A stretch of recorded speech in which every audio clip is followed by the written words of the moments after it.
Arizona State tonight begins defense of its Big 12 football championship as the Sun Devils get set to open 2025 conference play in a place where they have never played before. We are at McLane Stadium on the banks of the Brazos River in Waco, Texas, where ASU tonight will take on the Baylor Bears, who, like Arizona State, were one of the hottest teams in the Big 12 at season's end a year ago.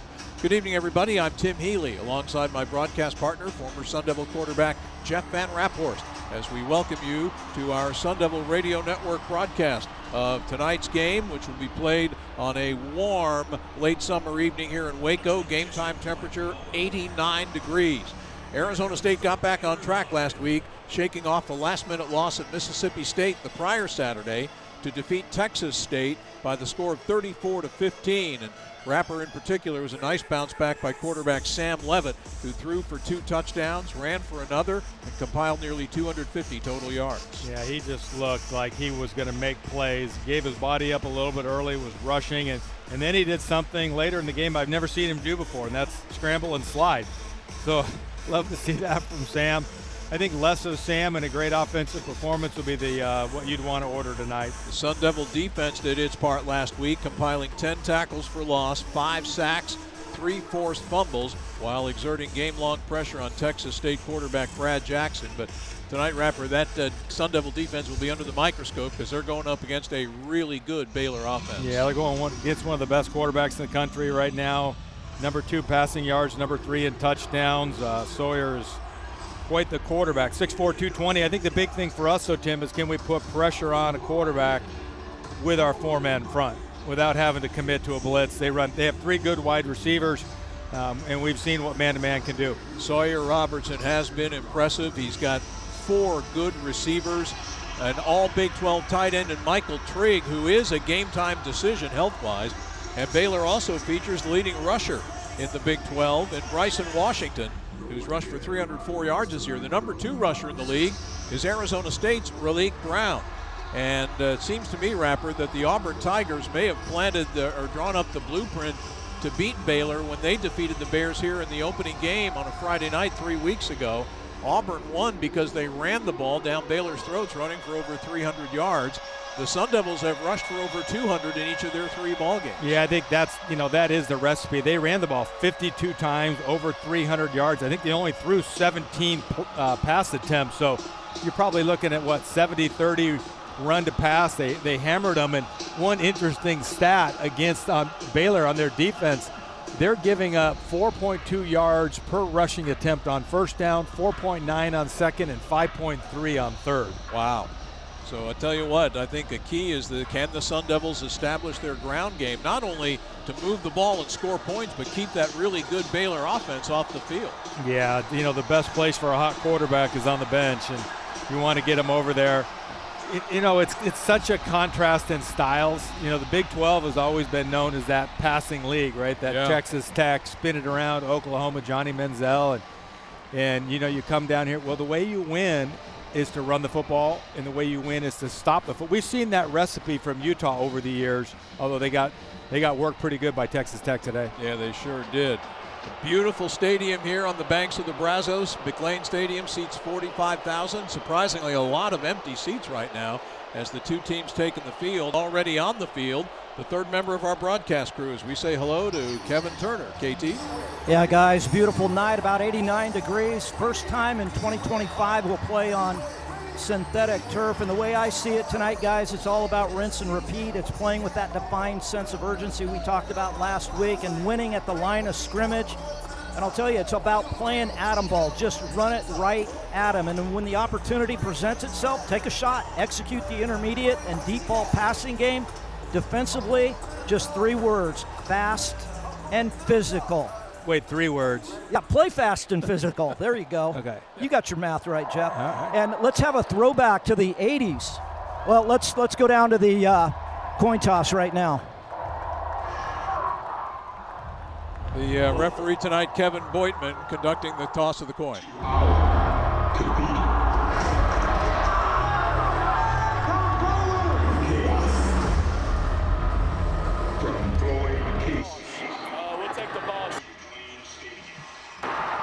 Arizona State will win their further options in the second half. You'll receive the ball. Which way do you want to kick?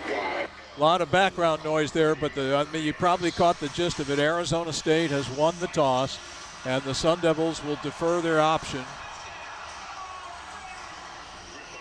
to the start of the second half. So Baylor will get the opening kickoff, and right away, fellas, we'll get a quick look-see at this explosive Baylor offense led by senior quarterback Sawyer Robertson, who interestingly comes from Texas Tech country. He is from Coronado High School in Lubbock, Texas, but has become a star here at Baylor after beginning his career at Mississippi State. How interesting is that? Because 2 weeks ago, when we played Mississippi State, their quarterback, Blake Shapen, started his career at Baylor before going to Starkville. Yeah, it's amazing how many quarterbacks move around these days. Our quarterback started out at Michigan State and bounced around. Our backup quarterback was Georgia Tech, then Nebraska. And, we're down here in Baylor country.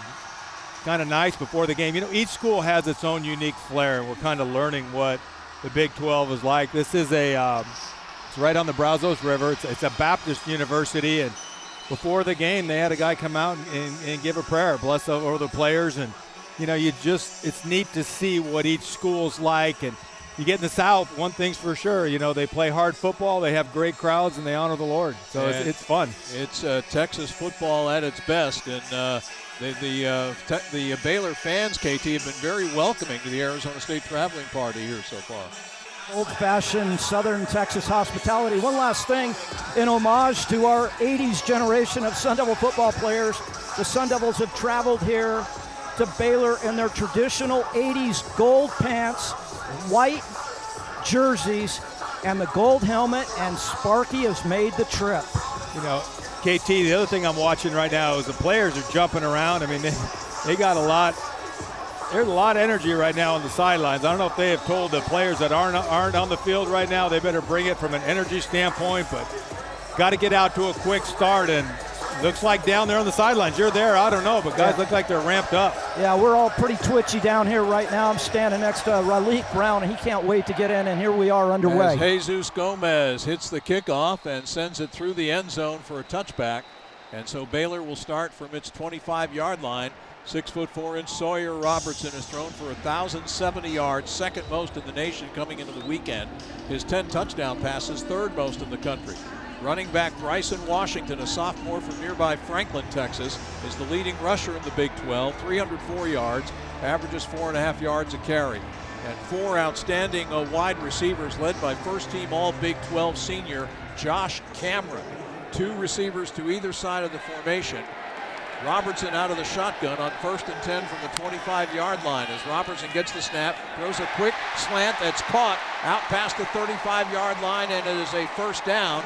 Alabama transfer Kobe Prentice with the reception, a 13-yard gain out to the 38-yard line. Safety Boogie Wilson making the tackle. Playing at tempo, trying to go quick. ASU in a 4-2-5 nickel defense. And Baylor ready to go again on 1st and 10 off play action. Robertson throws to the near side to Josh Cameron, but he is wrapped up immediately by Miles Ghost Rouser, the safety, and he is dropped at the 39 after a gain of just one. Yeah, if you're an offensive coordinator, Jake Spavital, you're looking at that going, okay, that safety came up super fast. Expect a hitch and go later on in the game, some type of double move. Three receivers to the left side this time on 2nd down and 9. Robertson throws that way. The pass is caught, and breaking out of one tackle, breaking another is Cameron. He loses the football, fumbles it, and Boogie Wilson is recovered for Arizona State at the 42-yard line of the Sun Devils. Josh Cameron did great work to break a couple of tackles to get upfield with a short pass and get the first down, then fumble. 44, Keyshawn Elliott punches it out. Keyshawn was chasing the play from behind, brought his right hand around behind the wide receiver, got the ball out. ASU is going to get great field position here at the 42-yard line. 42-yard line of the Sun Devils. Hey, Tip, scratch that. I said it was not. It was number 5 got that for us. Kendrick Breedlove got it. Starting in place of the injured Montana Warren at nickelback, the Purdue transfer, with the forced fumble. Yep. And so the Sun Devils go on offense on the quick change from their 42-yard line. Sam Levitt at quarterback. Hands the ball to Rayleigh Brown, trying to get outside. Brown will get outside to midfield, and he has a first down in Baylor territory, running out of bounds at the 44-yard line of the Baylor Bears. And that is a 14-yard gain. He's run out of bounds by cornerback Tevin Williams. And the Sun Devils will go at a little bit of tempo as they're up to the line of scrimmage, ready on this 1st and 10. Tight end Cameron Harpole goes in motion. And they hand the ball to Rayleigh Brown. Brown wrapped up and thrown down near the 40-yard line after a short gain on the play. Got one of the Baylor Bears down on the field. They've been hit by the injury bug. Keaton Thomas, who is one of Baylor's top defensive players, a linebacker, made the tackle that time. We'll have to see who the injured player is. He's being tended to right now. That gain was to the 40-yard line, a pickup of 4. They called for a stretcher instantly after that. The trainer got out there, threw his arms out into an X, and then all of a sudden now the card is out. My goodness, that didn't take long. And while they tend to this injured Baylor player, we will step aside for a break. No score, just underway here from Waco on the Mountain America Credit Union Sun Devil Radio Network. The young man is sitting up on the stretcher, and that's good to see. I believe it might be Travion Barnes, who is one of their linebackers. Barnes was not only all-conference, he was the Conference USA Defensive Player of the Year last year at Florida International. He was the nation's 5th leading tackler with 129 before transferring into Baylor, and that is the young man who is injured, and he is waving to the crowd as he is seated on the cart to let them know that his spirits are good and he's going to be okay. And now Barnes talking to his teammates, trying to encourage his defensive guys to hold the fort here after that quick change. Baylor took the opening kickoff and got a first down, and they looked like they were on their way to another when receiver Josh Cameron fumbled the ball. The fumble recovered by Arizona State's Boogie Wilson at the ASU 42. And the Sun Devils have gotten a first down of their own, and now will face a 2nd down and 6 from the Baylor 40-yard line as the cart carrying injured Travion Barnes is making its way slowly off the field, heading to our left. And by the way, Arizona State here in the first quarter is going from right to left across your radio dial. If you were watching the game on television, that's the way the Devils would be proceeding. And I love these uniform combos. Gold I was pants. just thinking the same thing. I mean, it's just old school, right? Gold pants, white top, gold helmet with Sparky. And Baylor's uniform, the green and gold are the color combo for the Baylor Bears. If that's green, I'm colorblind. They are wearing anthracite gray uniforms, helmets, shirts, and pants with the bright gold letters and numbers. So a lot of gold in this building here tonight as the Sun Devil offense heads back onto the field for this 2nd down and 6. Rayleigh Brown will still remain at running back. They're pretty light at linebacker now. Kylan Reed is 6'1", 218, and Thomas is 229. Their 2 heaviest linebackers are out of the game now. Now they toss it left side to Rayleigh Brown, and Brown is going to be forced out of bounds after a very short gain. And the man Jeff just mentioned, Kylan Reed, the rover back, bumped Rayleigh out of bounds after a 2-yard gain to the 38 of Baylor, setting up a 3rd down and 4. You know, even though it's 3rd and 4, both teams have a propensity to go for it. You almost kind of get the feel this might be a two-down situation. Sun Devils in 11 personnel going empty backfield. And now the 3 receivers, including Rayleigh Brown, split to the left side. Levitt looking to the right, nothing there. Now scrambles to his right. He may have to take off and run for the first down. Run he will, and run to the first down he will, as he is out of bounds with a first down.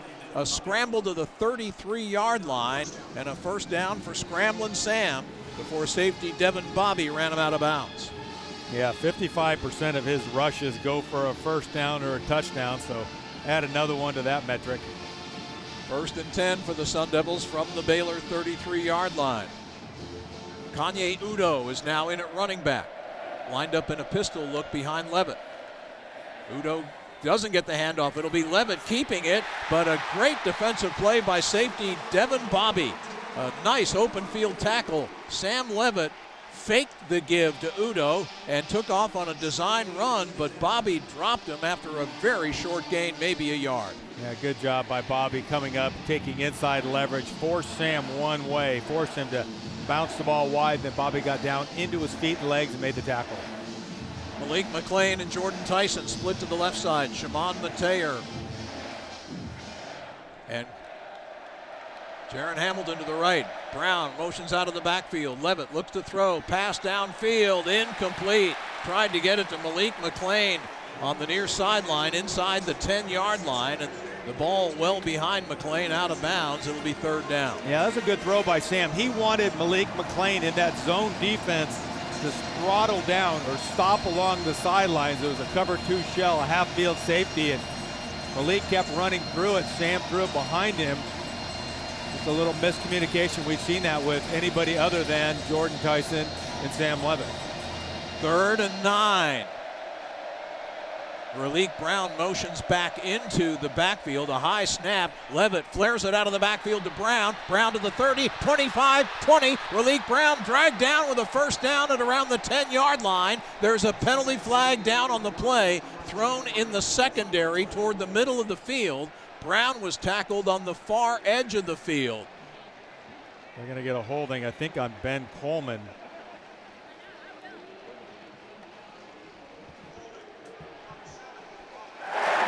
Ten-yard penalty. Anybody but Ben Coleman. Down. Shimon Mateer, the tight end, getting called for that. Now the hold is from where the hold occurred, so the penalty will push him back to the 26-yard line.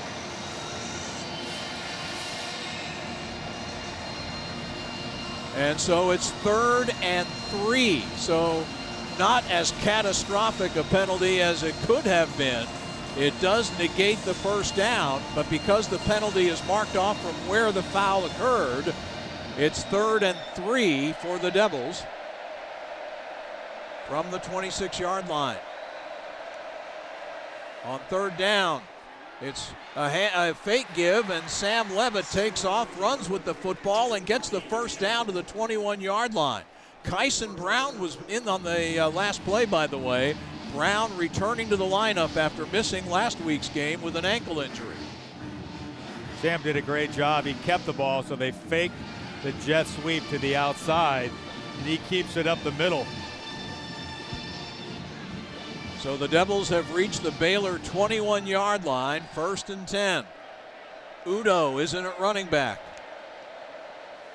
Udo gets the handoff, goes straight ahead, runs right into a Baylor tackler and goes down after picking up about 3 yards on the play. Forward progress will be marked to the 18-yard line. Last one up off the bottom of the pile is Matthew Fobbs-White, junior linebacker. Now you look at this defensive front, you think just keep pounding the ball. They run primarily a 3-man front. They've got 3 defensive linemen in, multiple linebackers, kind of 5 DB. So think about it like a 3-3-5 or a 3-2-6. On 2nd down, again they give it to Udo. He finds a hole, and Kanye Udo is close to a first down, and I believe he has it. All the way down the 10-yard line before he is dropped by nickelback DJ Coleman. See the adjustment that he made between those 2 runs? He was so much more aggressive attacking the hole in the second one. First one he was kind of waiting for it to open up. Second one he dictated and just blew that gap. 1st and goal for the Devils at the 10-yard line.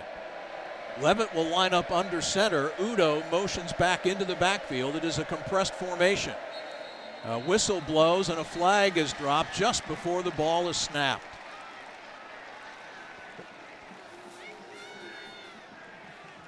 It'll be a false start. Number 55, offense. 5-yard penalty.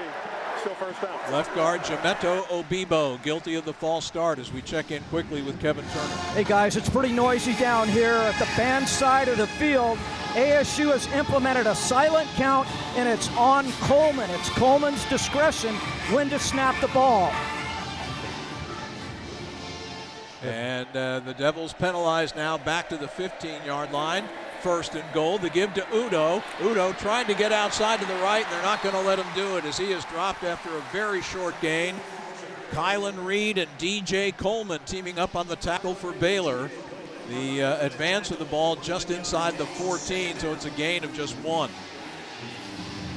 The band is on the field, and the band is in the end zone that ASU is going into, so it's not that. I've never seen a band on the field in the end zone, but I like it. Hence the noise that KT was talking about. Tyson motions into the backfield. Levitt gets the snap, throws for the end zone, and that ball is tipped, intercepted at the goal line. No, they say he was out of bounds. Safety Jacob Redding picked that ball off right at the pylon, just on the field side of the pylon, on that far side of the field. But the official right there ruled it an incomplete pass. It was a post corner route by the tight end. Jordan Tyson was running the under, and if you're going to throw that, it's got to be much sooner. It was really late coming out, allowed the safety to undercut that route, that post corner route on the right side.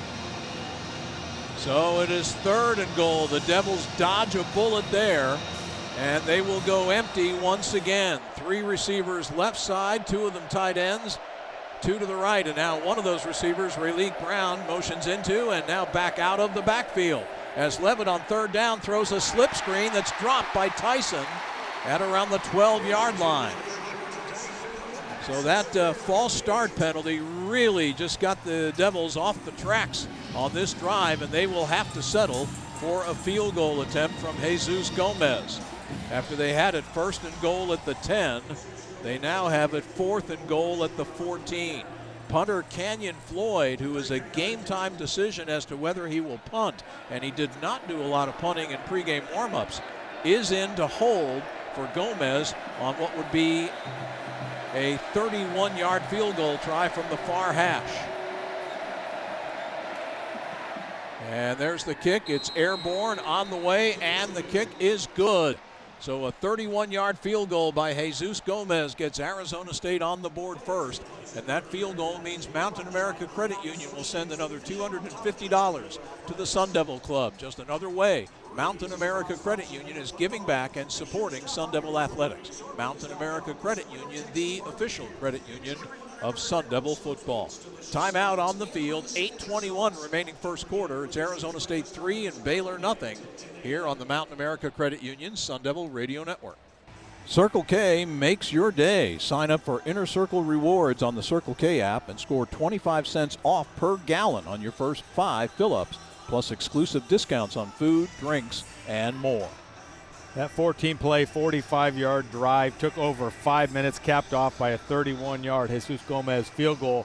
That was our Kia scoring drive. Discover what happens when rugged capability meets true performance. Learn more at kia.com. Kia, movement that inspires. So the Devils able to draw first blood. Last time they were on the road at Mississippi State, they didn't score till the final play of the first half on a Gomez field goal, but then still nearly won the football game. It's 3-0 Arizona State, and Gomez will kick it away. Cole Wilson, who is one of Baylor's top receivers, is also their kickoff return man. He's lined up about 3 yards deep in the end zone. As the left-footed Jesus Gomez approaches the ball and drills it downfield, a line drive wobbler that will take one bounce in the end zone and go through for yet another touchback. So Gomez 2 for 2 on touchbacks, and now we're going to get a late flag at the end of that play. The ball, the flag thrown between the 20 and 25-yard lines of Baylor, and this is going to probably be against the Sun Devils.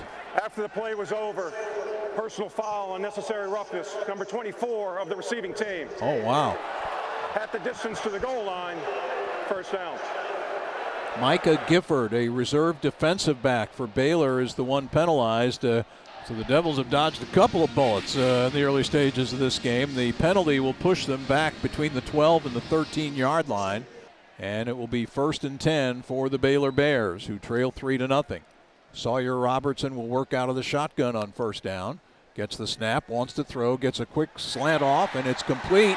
And Kobe Prentice doing a great job breaking tackles as he gets all the way out to the 28-yard line, a 15-yard pickup on a short slant. Boogie Wilson finally got him to the turf. Yeah, a couple guys had shots at him. Keyshawn Elliott had a shot at him and just didn't commit to the tackle. Again, this time they hand the ball off to Washington. Bryson Washington, the leading rusher in the Big 12, able to get it out to the 35-yard line. And that's a gain of 7 yards on the play. And again, Boogie Wilson in on the stop. 2nd down and 3, Baylor going at tempo with 3 receivers split to the left side. Robertson in the shotgun. Hands it off again to Washington, and Washington is going to be stood up and stonewalled short of the first down, or close to a first down, I guess I should say, to the 38-yard line. And I believe he did get enough to move the chains. He didn't get much, but Jordan Crook helped stop him at around the 39-yard line where they stopped forward progress, but it's a 1st and 10 for Baylor. 2 receivers split to either side. Washington remains the setback. Comes a safety blitz by ASU. Robertson claps his hands, gets the snap, blitz is coming. Robertson's pass is caught by tight end Michael Trigg, and he's got a 1st down into Sun Devil territory to the 48-yard line. And now Trigg and Ghost Rouser are jawing at one another. After that play, picked up 12 and a 1st down. Jordan Crook on the tackle. Yeah, Bryson Washington, the running back, picked up the blitzer from ASU, but he went out of the game kind of grabbing his shoulder, so we'll see what happens there. Caden Knighton, a true freshman who's the backup running back, is in there now for Baylor. Knighton gets the handoff on 1st down, spins away from one man, gets out of another tackle, but then is finally dropped by Boogie Wilson back at the 49-yard line for a loss of 1. But a disturbing trend early, guys. The Devils aren't wrapping up and tackling very well to this point. A lot of head behind the running back. I know some of the techniques are different, but if you're going to have your head behind the running back, you got to make sure that your arms and shoulders are in front, on their legs, wrapping up and locking in. Caden Knighton remains the running back on 2nd and 11. Another quick slant is thrown and caught, and the gain is to the 42-yard line. The catch made by Cole Wilson, brought down by cornerback Javen Robinson. They'll spot it at the 41. It'll set up 3rd down and 3 after that 8-yard gain. Crook and Elliott both got a play or 2 off. Now they're back in there at inside backers. 2 receivers split wide to the right side for Baylor on this 3rd down. They hand it off to Knighton, and Caden Knighton gets the 1st down. Knighton brought down by Jordan Crook at the 36-yard line. But it is a 1st down for Baylor. The Bears on the move, trailing ASU 3-0 with just over 5 minutes to go in the 1st quarter.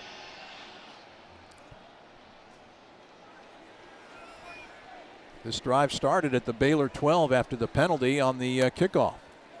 On 1st down, Robertson with lots of time is throwing deep to the far side of the field, but this pass nowhere near being complete. The intended receiver, San Diego State transfer Lewis Brown IV, who was covered closely by Javen Robinson, and the ball well overthrown. That was great coverage, though. ASU did not get any pressure at all on Robertson. Notice Judson Watley's been out there. He's been out for a couple of weeks. He's back in there defensive end, is getting some reps, so that's good to see him back and playing. Bryson Washington is back in at running back for the Bears. Cole Wilson goes in motion, and now Kobe Prentice gets a quick screen to the near side, but good pursuit to the ball by Arizona State, and they drop Prentice for no gain. The ball came out of Prentice's grasp, but he was well down after the play, so that is no fumble. Miles Ghost Rouser led the defensive pursuit for ASU. Yeah, nice job really of squeezing that play. They like those little bubble screens to the wide receivers. Trip set, flip it out there real quick. It almost becomes like, you know, a toss sweep, a wide toss sweep. So you have trips left for the Bears on 3rd down and 10 from the ASU 36-yard line. Robertson looking, scrambling to his right, has a man downfield but overthrows him, incomplete. Josh Cameron was the intended receiver, and he was well covered on the play by Keith Abney, who is back in his neck of the woods, his hometown of Waxahachie, Texas, probably about a little less than an hour from here, just south of Dallas. You can see Robertson does not want to run with the football. That time Watley comes inside, runs a game, and it really lost the edge. CJ Fight trying to loop out. Those two collided. They gave the edge to Robertson if he would have wanted it. He didn't want to. He just ran, tried to find an open receiver into cloudy coverage. Connor Hawkins is Baylor's field goal kicker, on to attempt a 54-yard field goal. This kick has the distance, and Hawkins drills it through to tie the game. A 54-yard field goal for Connor Hawkins, his career long. The redshirt freshman from Liberty Hill, Texas, has tied the ball game with 4:08 left to go in the first quarter. Timeout with our score: Arizona State 3 and Baylor 3 here on the Mountain America Credit Union Sun Devil Radio Network. At Kia scoring drive for Baylor, 11 plays, 52 yards in 4:13. It's officially been called a 53-yard field goal. Sure looked like 54 to me, for whatever it's worth, from Connor Hawkins, that ties the ball game at 3 apiece, as Baylor will get set to kick it off to Arizona State with 4:08 left to go in the first quarter. Well, I'm surprised. This is a beautiful stadium on the banks of the Brazos River in Waco. 45,000 seating capacity. There are a lot of empty seats for this Big 12 opener, the defending Big 12 Conference champions, against a Baylor team that was one of the hottest in the Big 12 at season's end. The Baylor Bears come into this game seeking their 7th consecutive regular season Big 12 win. Jaron Hamilton is back deep to await the kickoff, and Hamilton will let it hit at the 1-yard line, and he'll field it on the first bounce and now has to return it, trying to get to the far side of the field, and he is able to get it out to around the 17-yard line. It didn't look like Hamilton was going to return it. I think he thought that ball was going to hit at the 2 and bounce into the end zone. Instead, it bounced straight into the air, and he felt like he had to grab it and was able to get out to the 17. And that's where Arizona State will begin its next possession, its second of the game. Tell you what, he is some kind of fast. Yeah. Alabama transfer. He made something out of nothing. That ball hit at the 2, like Tim said, and he had to run and outrun the angle of 3 different tacklers to get to the edge. You have 2 receivers to either side. The 2 on the right are tight ends, Mateer and Harpole. On first down, Levitt hands the ball to Rayleigh Brown, and Brown gets a couple of blocks on the perimeter and has a first down out past the 25-yard line. He has run out of bounds into the Baylor bench at the 28. And that's an 11-yard gain. It was safety Devin Bobby who took him out of bounds. But a first down for Rayleigh Brown and the Sun Devils. That was bad angle by Bobby. Rayleigh was very patient running that ball between left guard and left tackle, and then he bounced it out, hit the Jets. Yeah, he was very patient. First and 10.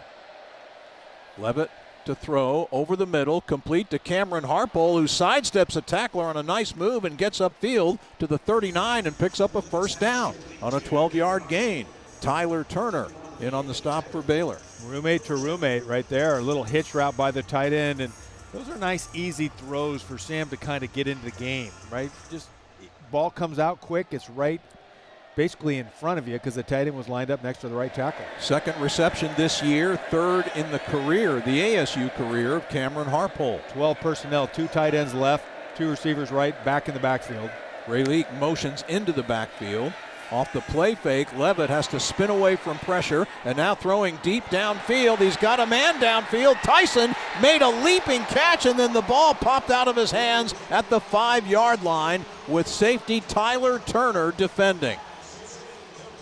Boy, Sam threw that ball a long way. He throws on the move to his left, throws it out there. Jordan almost looked like he jumped just a split second too soon.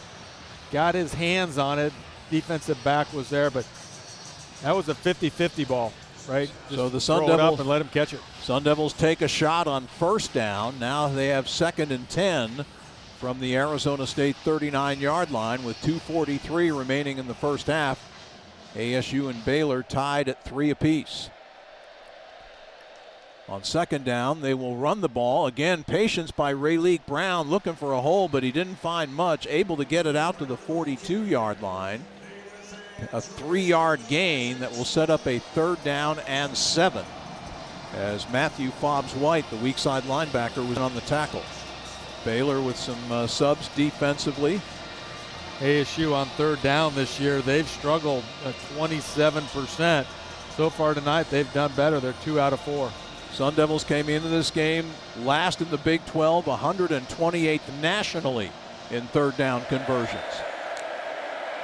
On third down here, they throw a quick screen to the near side to Kyson Brown, and Brown finds an alley up the near sideline, and he has a first down. There is a penalty flag down as Brown got bumped very forcefully out of bounds into the Baylor bench. Holding, number 12, offense.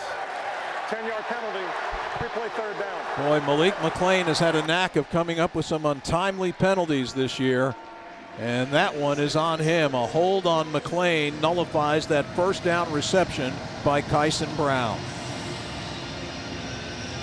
And now Malik McLean will exit the lineup, and he'll be replaced by Jaron Hamilton. 3rd and 13. The Sun Devils from their own 36-yard line. They'll run the ball on third down with Rayleigh Brown, and they don't get much of anything as Brown is dropped after a gain of maybe a yard or two. Talk about getting behind the sticks. That penalty put ASU way behind the sticks, and now we're going to have to watch the punting game and see who comes out and punts. Defensive tackle Trent Thomas was the primary tackler that time for Baylor.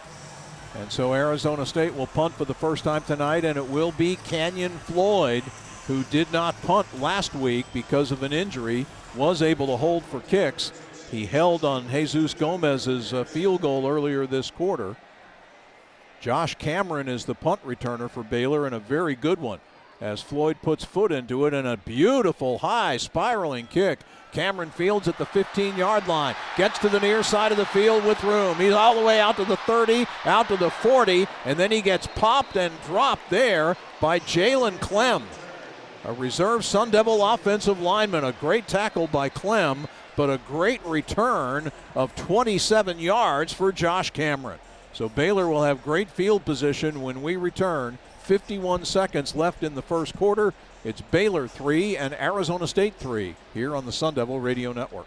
Say, folks, score big with Venezia's New York-style pizza. Visit us at 7 Valley locations, as well as the east and west concessions of Mountain America Stadium, or swing by Pizza Presto at Sun Devil Marketplace before the big game. Every bite is as satisfying as a Sun Devil win. Order now at venezias.com. Winding down to the final minute of the first quarter and a 3-3 tie, and really the two teams' worst enemies, Rapper, have been themselves. Baylor was hurt. The Sun Devil field goal set up by a Baylor fumble on their first possession, and Arizona State has hurt itself with some costly penalties early on. As we check in with Kevin Turner. Yeah, guys, I want to go back to the kickoff return with Jaron Hamilton. He was set up on the right hash. The ball was kicked to the numbers on the left side, and what was interesting, Hamilton just kind of sauntered over there with no sense of urgency, like the ball was going into the end zone. And then, as you guys mentioned, it died at the 2-yard line. He had to pick it up and get on the gas. So he's got to line up in the middle. So with his speed, he can go either way, depending upon where the ball's kicked, and then return it. I'm not sure why he sauntered over there so casually. Well, and even if you call for a fair catch, but go aggressively get the ball, because the ball hit at the 2. To your point, he just felt like he couldn't get there. But as soon as it hit and bounced back in play, you got to go get that thing. And made the best out of something. I thought he did a nice job of making the lemon out of lemonade, or lemonade out of lemons, or whatever the Baylor starts is. in great field position at its own 45-yard line. Robertson has time to throw, flares it out to the far side of the field, and the ball is caught by the running back Bryson Washington, who got popped by Kendrick Breedlove, the nickelback, was still able to stay on his feet and stumble forward to pick up 4 to the 49 of Baylor. Yeah, but Tim, you brought up tackling a little bit. Breedlove throws his shoulder and doesn't wrap him up, and then gives up 4 yards after contact. On second down, off play action, Robertson throws, and that ball is caught by the tight end Trigg, who cradles it to the ground with a first down at the 43 of Arizona State. So that's an 8-yard pickup for all Big 12 tight end Michael Trigg. 1st and 10 at the Sun Devil 43. Robertson here hands it off to Bryson Washington, looking for a hole, not really finding one, as Keyshawn Elliott and Zyrus Fiaseu, the linebackers, team up on the tackle, dropping him at the 40 after a gain of 3 on the final play of the first quarter. So we're done with one period of play here at McLane Stadium in Waco, Texas, and our score after 1 is Arizona State 3 and Baylor 3. We're back with the second quarter of this evening's game in a moment here on the Mountain America Credit Union Sun Devil Radio Network. Gila River Resorts and Casinos proudly supports the Sun Devils and is Arizona's official sports headquarters, where you'll never miss a moment of the action. As we welcome you back to Waco, Texas, on the banks of the Brazos River in central Texas. Second period about ready to begin on an 87-degree evening, actually very comfortable evening here in central Texas. And through one quarter of play, these two teams are knotted up at 3. Along with Jeff Van Raphorst, Kevin Turner, producer-engineer Sean Crespin, and spotter Hode Rubino, I'm Tim Healy. Glad you're with us. This is only the second all-time meeting between Arizona State and Baylor, and the first one ever here in Waco. ASU and Baylor opened the 1990 season back in Tempe, and Coach Larry Marmie's Sun Devils posted a 34-13 season opening win in that ball game. Amazing, we went so many years and decades without playing in Texas, and now 3, 4, 5 times a year. Look at this stretch of schedule. Last week, Texas State. Tonight at Baylor. Next week on Friday night, the high-powered TCU Horned Frogs, who beat SMU today, come to Mountain America Stadium.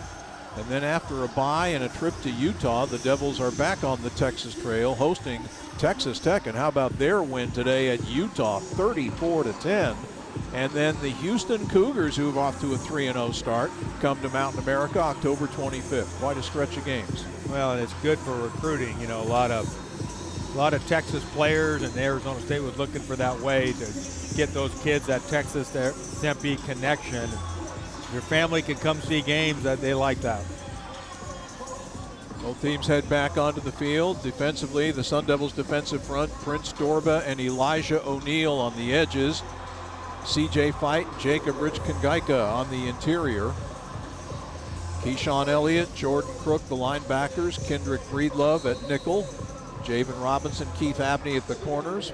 Ghost Rouser, Boogie Wilson, the safeties. Yeah, right now you've got Abney lined up one-on-one. He's the only defender on that half of the field. Second down and 7 for Baylor at the Arizona State 40-yard line. As Robertson looks to throw on the first play of the period, he's in trouble, and he just dumps the pass off right as C.J. Fight was about ready to take him down at the 40-yard line. Robertson just flipped the ball about 5 yards upfield in the general vicinity of a would-be receiver to avoid the sack. Yeah, but Elijah O'Neal gets pressure, forces Robertson up in the pocket, which is where you want to get him, right? Compress him from the outside and up the middle. So now it's third down and 7 for Baylor from the Sun Devil 40. They'll hand the ball to Bryson Washington, and he finds a hole right up the middle and gets a first down to the 25-yard line. There is is there a flag down? Yes, there is a flag. No, Keyshawn Elliott made the tackle. Is that a flag, or is that I think it might be the towel of a Baylor player. In any event, no penalty flag. A first down run on 3rd and 7. Baylor at the 25-yard line of ASU. Again, they give it to Washington, and Washington runs into a stone wall at around the 18-yard line and goes down after a short gain. Keyshawn Elliott was there. Prince Dorba at the bottom of the pile helped plug up the hole as well. And Jacob Rich Kangaika gets up slowly, but he's up, and now we'll head off the field on this second down, apparent passing situation, 2nd and 8. Baylor with trips right to the boundary on the short side of the field on this second down play. As Robertson back to throw with time, swings it far side to Washington, and Washington is wrapped up and thrown down by Martell Hughes. What a tackle by Hughes at the 21-yard line. A short gain that will set up a 3rd down and about 6. It was a great tackle, but he blew the blocker up, knocked him 4 yards out of the way, and then made the tackle. Boy, Martell Hughes really starting to come on. Came into tonight's game 4th on the team in tackles. Trips left for Baylor on this big 3rd down play, 3rd and 6 from the Sun Devil 21. Robertson will hand the ball off to Washington, looking for that first down again. This time he won't get it, as the Devils drop him at the 17-yard line, about 1.5 yards, 2 yards shy of the first down. Ghost Rouser in on the tackle. Baylor will go for it on 4th down as much as anybody in the country. And on this 4th and 2, the Bears will go for it here. Tate Romney is in at linebacker right now. Hughes Hughes and Romney. And Zach Swanson is in for the first time this year. After suffering an injury in the spring, on 4th down, Robertson throws to the near side of the field, incomplete. Cole Wilson, the intended receiver. Javen Robinson had him covered like a blanket. The pass incomplete, and the Sun Devils hold on 4th down. You heard Kenny Dillingham say in the pregame conversation, 4th down defense would be huge for his team tonight, and they get a big 4th down stop there with the ball positioned inside the Arizona State 20. So the Sun Devils will get it back when we come back to Waco. With 12:41 left in the first half, our score remains the Sun Devils 3 and the Baylor Bears 3. As we take a break on the Mountain America Credit Union Sun Devil Radio Network. ChazRoberts.com for Arizona's leader in heating, plumbing, cooling, and caring. Chaz Roberts serving you since 42. Big 4th down stop there by the Arizona State defense. And the Sun Devils will get the ball back and start a possession from their own 17-yard line in a 3-3 tie with Baylor here early in the second quarter. Beautiful evening for football here in Central Texas. And we're glad you're with us here on the Mountain America Credit Union Sun Devil Radio Network. Devils go to work from their 17, 2 receivers to either side of the formation. Jordan Tyson motions from left to right. He'll catch a swing pass to the near side, heads up field, and gets good yardage as he is all the way out to the 28-yard line. They'll give him forward progress to the 29, and it will be an Arizona State first down. And boy, for a moment we held our breath. Tyson was on his back there, slow to get up, but finally did, as defensive end Jackie Marshall, one of Baylor's most experienced and best defensive players, 300-pound defensive end, ran that one down and helped make the tackle. Yeah, but after he made the tackle, he made sure that he pile drove Jordan Tyson into the ground. And good job by that defensive lineman putting his weight on their wide receiver, the best wide receiver for ASU. Kamari Anderson, a tight end, goes in motion as the ball is handed to Rayleigh Brown, looking for a hole off the right side of his line, and he gets out to around the 32-yard line. A pickup of 3 yards on the play for Rayleigh Brown. Last one up off the bottom of the pile was linebacker Matthew Fobbs-White, a transfer from Tulane in his first year at Baylor. 2nd down and 7. Shimon Mateer, Jaron Hamilton are the right side of the formation. Kamari Anderson, Jordan Tyson to the left. Levitt wants to throw. Pressure coming. Sam scrambling to his right. He's in trouble. Now will run to the far side of the field. Has room out to the 35, 40, and has a first down out to the 42-yard line. Scrambling. Sam's at it again. In a heap of trouble way back of the line of scrimmage under extreme pressure. Looked like he was going to go down. Dodged 2 oncoming rushers and found an avenue to the far side of the field to pick up the first down. Sideline interference, contact with an official on the defense. It's 15-yard penalty, first down. Wow. Baylor picking up another costly penalty for sideline interference. And that will move the ball all the way to the Bears' 43-yard line and give Arizona State a first down. That was interesting because the ball pretty much lived on ASU's sideline. Yeah. The penalty was on the radio broadcast side, ASU going left to right across your digital dial. In any event, the Sun Devils have it now at the Baylor 43. Play fake. Levitt drops back, looking deep. Now just has to throw it away. He was headed in the direction, throwing it in the direction of Jordan Tyson on the far sideline near the 20-yard line. But it looked like originally Levitt, I don't know if he was going for Jaron Hamilton, but he was looking for a deep ball. And the pressure made him rush the throw, or made him unable to get the throw to where he wanted it to go. Yeah, left guard Jumeto Obibo did a good job on his initial punch and then just lost a defensive lineman. They're forcing Sam off the spot, busting up the rhythm and timing of the throw. 2nd and 10 from the Baylor 43. Handoff to Brown. Bouncing, tried to bounce it to the outside, but ends up getting dragged forward to the 40 for a gain of 3. which will set up a 3rd down and 7. Kylan Reed, the Rover, made the tackle. Tyson Brown's in at running back along with Rayleigh Brown. The jet sweep to Rayleigh, and he gets short of the 1st down as he is driven out of bounds near the 36-yard line of Baylor. A gain of 4.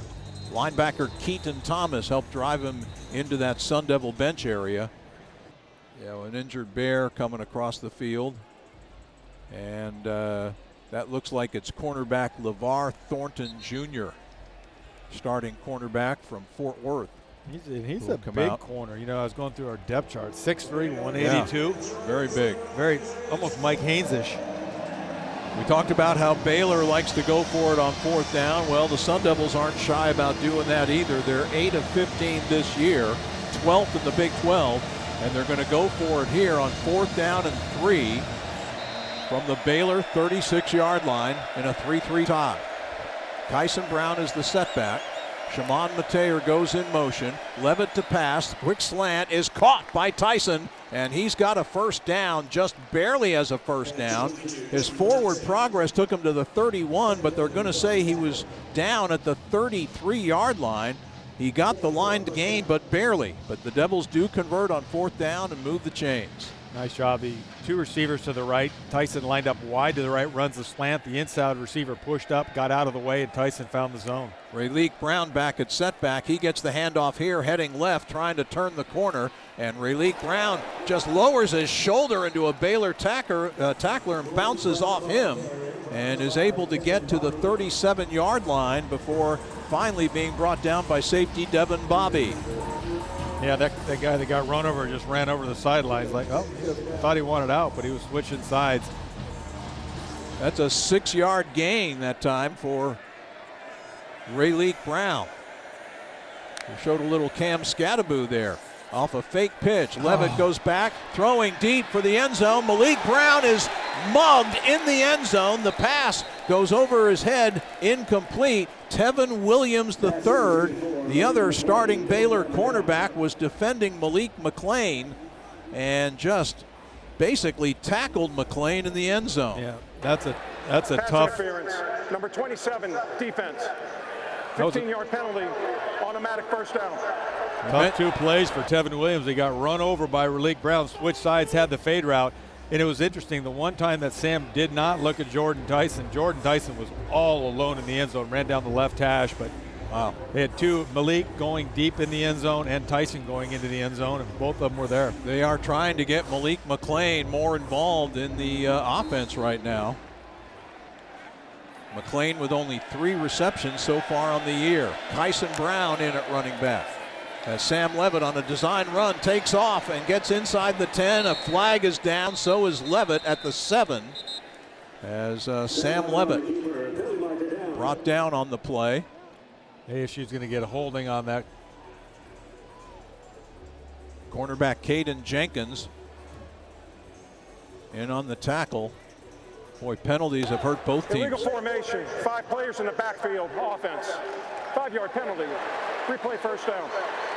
ASU has run the ball better left than right. I don't have any stats, but just looking at what I've seen so far, don't you think that ball has gone that way on the ground better, more effectively? Yeah, for sure.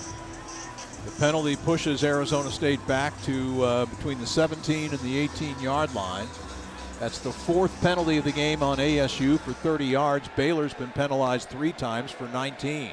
Got a big tight end in number 7. He got a lot. What did he catch? 7 catches last week. Has not had a pass tonight. They fake the jet sweep. Levitt runs right up the middle and stumbles forward to the 12-yard line. There wasn't much of a hole, but Sam showed some quickness to get through that hole, and he picked up about 5 yards. They actually give him 6 to the 11-yard line of Baylor. It'll set up a 2nd down, and we're going to call it about 9. Tyler Turner, safety, was on the tackle. 3 receivers split to the right side, compressed fairly close to the formation.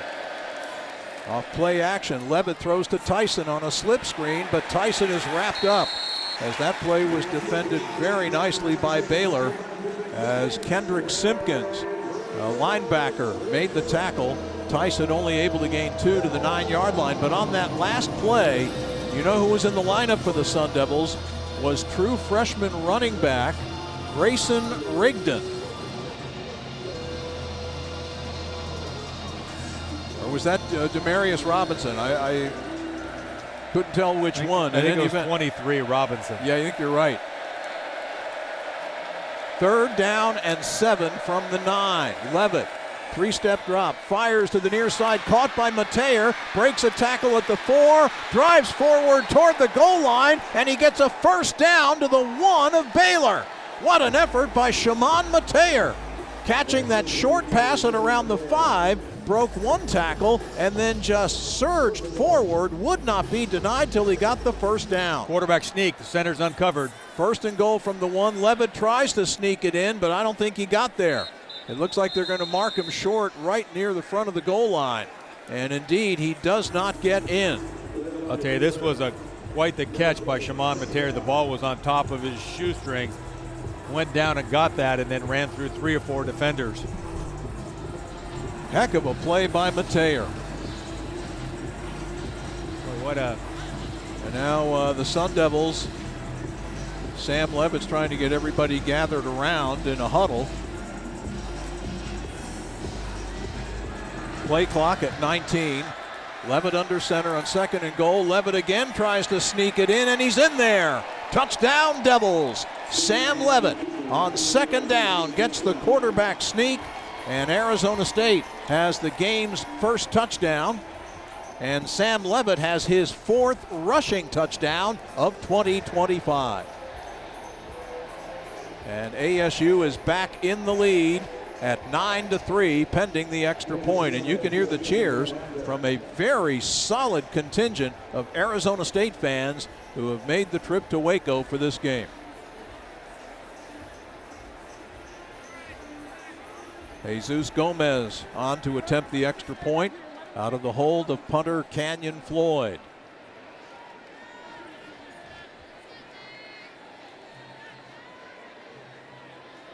Ball is snapped. Floyd gets it down. Gomez puts it up, and Gomez puts it through. So ASU regains the lead. A 13-play, 83-yard scoring drive, taking over 6 minutes off the clock, capped off by Sam Levitt's 1-yard touchdown sneak. And it is now Arizona State 10 and Baylor 3 as we pause for a break on the Mountain America Credit Union Sun Devil Radio Network. Make plans to join us each week at Trophy in Chandler for a live broadcast of Sparky's Den with Coach Kenny Dillingham. Don't miss your chance to hang with Sparky, Sun Devil players, and special guests as we broadcast live from 6 to 7 p.m. Sparky's Den with Coach Dillingham, Wednesdays during the season at Trophy in Chandler. I believe this week's show, however, because of the Friday game against TCU, this week's show will be a Tuesday show and will originate from on campus. So there will not be a Sparky's Den at Trophy this week, but we hope to see you out there in a couple of weeks prior to the Utah game in October. Well, the Sun Devils have made 2 trips into the G2G red zone in this evening's game and have cashed in both times, a field goal and that quarterback sneak a moment ago for a touchdown by Sam Levitt. G2G protein bar, fresh, healthy, and delicious. Sun Devils now with a 10-3 lead over Baylor. And Jeff Van Raaphorst, a developing story. Arizona State has doubled the time of possession so far. ASU's had the ball for over 15 minutes, Baylor for just over 8. You kind of hope those things all kind of wear down. This is a Baylor team that's missing some defensive line. They're missing some linebackers. Phoenix Jackson was a linebacker scratch before the game, along with Cooper Lance, the defensive lineman. And then we talked about Travion Barnes getting hurt and carted off on the first series. So you would hope that those continual running, the pounding would pay off. ASU with 152 yards, Baylor with 123. Sun Devils have 94 on the ground. A line drive squib kick returned by one of the up men, Michael Allen. Michael Allen is a reserve safety, and he fielded that low sailing squibber and brought it out to around the 30-yard line. And that's where Baylor will go to work on this possession, trailing 10-3. You know, it's interesting. Both teams are averaging about the same. ASU is averaging almost 5 yards per play. Baylor almost 5.5. 8.3 for completion for ASU, 8.4 completion for Baylor. So been the penalties and turnovers that Tim's talked about. 1st and 10, the ball spotted at the 27 of Baylor as Sawyer Robertson on 1st down throws to the far side of the field, incomplete, and a flag. Keith Abney was defending Josh Cameron, reached in to try to flick the ball away, and looked like Abney will be penalized instead. Again, penalties hurting both teams in the early stages of this game. This will be the 5th on Arizona State. That was a backside 9, meaning the receiver ran a fade route, the ball thrown slightly behind him. Receiver tries to create some contact. There's contact both ways between Abney and the receiver, and Abney gets flagged for it. Number 1, defense. 15-yard penalty, 1st down. So the penalty will move the ball out past the 40-yard line to the 42 and give Baylor really good field position. Sun Devils basically handing the Bears 15 yards there. 1st and 10 from the 42 of Baylor. Robertson claps, gets the snap, hands the ball off to Caden Knighton, and he heads to the near side. He's tackled after a short gain by Keyshawn Elliott and Kendrick Breedlove. That's a great play by Keyshawn Elliott. He's lined up inside linebacker over the left guard, has good angle, scrapes to his right, gets into the legs of the running back and brings him down. No gain on the play. Dropped at the 42 was Knighton. Man-to-man on the outside again if they want it. Cole Wilson motions from left to right. Knighton remains the running back. Robertson gets the snap, looking to pass, throws a fade far side of the field. The ball is caught. A great catch by Cameron over Keith Abney at the 35 of Arizona State, and it's a 1st down. Again, a 23-yard gain. Got press coverage with Abney right on the wide receiver, and ball just thrown up high. Receiver can see the ball. Abney can't, and makes a good play on the catch. Baylor ready to go once again from the Sun Devil 35. Short drop. Robertson plenty of time. Now here comes the pressure. He spins away to his left, scrambles to his left, and he will run out of bounds. A short gain. Keyshawn Elliott guides him out of bounds. And it's actually going to be a loss of a couple of yards as Robertson, who is not a great runner, goes out at the 37-yard line of Arizona State. That was a tackle and twist that time. Clayton Smith comes in. Kingaika goes out. And you're thinking that Rich Kingaika is going to get the tackle and the sack, but he loses contain as the quarterback breaks to his left. A loss of 2 on the play. It'll be 2nd down and 12. 2 receivers split to either side. Knighton, the running back, motions out of the backfield.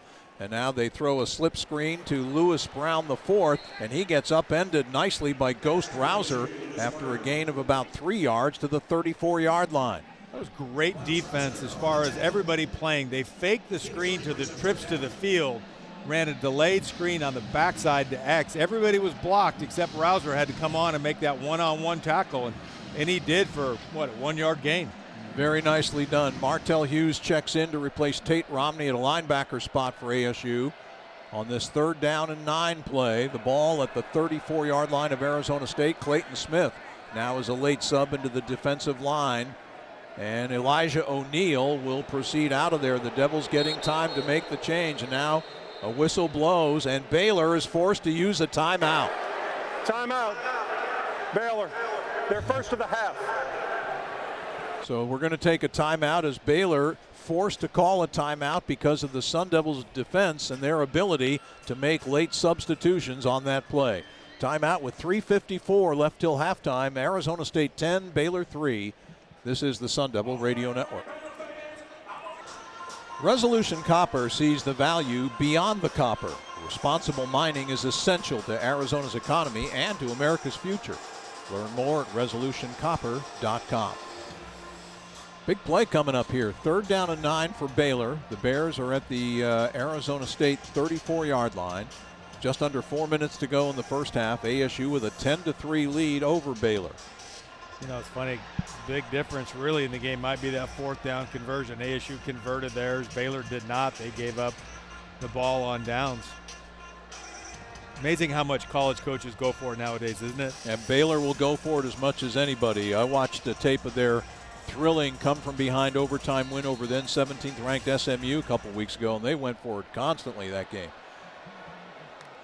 On third down, Robertson wants to throw, gets the pass off to the near side of the field, and it's incomplete, intended for Kobe Wilson. Or excuse me, Lewis Brown, the fourth, the intended receiver. Javen Robinson was defending, and a flag is down near where the play took place, and it might be another pass interference on the Sun Devils. Yeah, Robinson, he just got a handful of jersey on that one. Number 12, defense.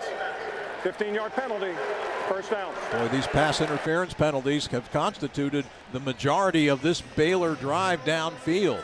Two of them on this possession, one on Keith Abney, this one on the other cornerback, Javen Robinson. Yeah, Lewis Brown, 6'2", 192, and Javen, 5'11", 175. They like the size matchup, but ASU's been going man-on-man on the outside, and Baylor's been winning. Horizon High School product Matthew Kloffenstein is in at a tight end for Baylor as they throw a swing pass to Caden Knighton, the running back, out in space, and Knighton gets by and through a couple of tacklers and has a first down out of bounds inside the 10-yard line. He's out at the 8, and it will be first and goal. Kendrick Breedlove on the tackle, an 11-yard pickup. It's amazing what gets called and what gets let go. The right tackle, Siraki, throws a cut block on Elijah O'Neal, and while Neal's trying to get out, he rolls on him, rolls like an alligator, rolls him back down on the backside of his leg, no penalty. First and goal at the 8. Handoff it's a play fake. Robertson pressured out of the pocket by Elijah O'Neal, has to throw the ball away. He was trying to get it in the vicinity of tight end Michael Trigg near the far pylon, about the 1 or 2 yard line. But great pressure that time from Elijah O'Neal. Yeah, but it seems like we're losing contain. Right, we're letting the quarterback escape. He's not going to run for positive yardage, but even running and throwing that incomplete pass sets up a second and goal. Second and goal from the ASU 8-yard line. 10-3, Sun Devils lead it. A play fake, Robertson throws to the near side. That's caught by Kobe Wilson, and he gets in there for a touchdown. Kobe Wilson, a transfer from Texas State, on the reception. Got a block from Josh Cameron, his fellow receiver, and able to take it in for the touchdown. And that is Wilson's first touchdown as a Baylor Bear. And Cole Wilson now has receptions in 34 consecutive games, the third longest streak of its kind in the nation. 3 receivers to the left, and they run a little bubble screen out there. Very similar plays to what ASU was running. ASU kept getting called for holding on that. Breedlove, his body gets turned. They don't call the holding on it. The extra they point get the touchdown by Connor Hawkins is good. And it's a 10-10 tie now with 3:08 remaining in the first half. Again, keep in mind Arizona State won the toss at game start and elected to defer the option, so the Sun Devils will get the second half kickoff. See if what ASU can do. One telling note so far in this game, Baylor has yet to punt. Yeah, they've got quite the punter. They've got one of the better punters in the country. And one of the best in Baylor history in Palmer Williams, who last year led the FBS with a Baylor single-season record average of over 49 yards per punt. This year he's averaging just under 46.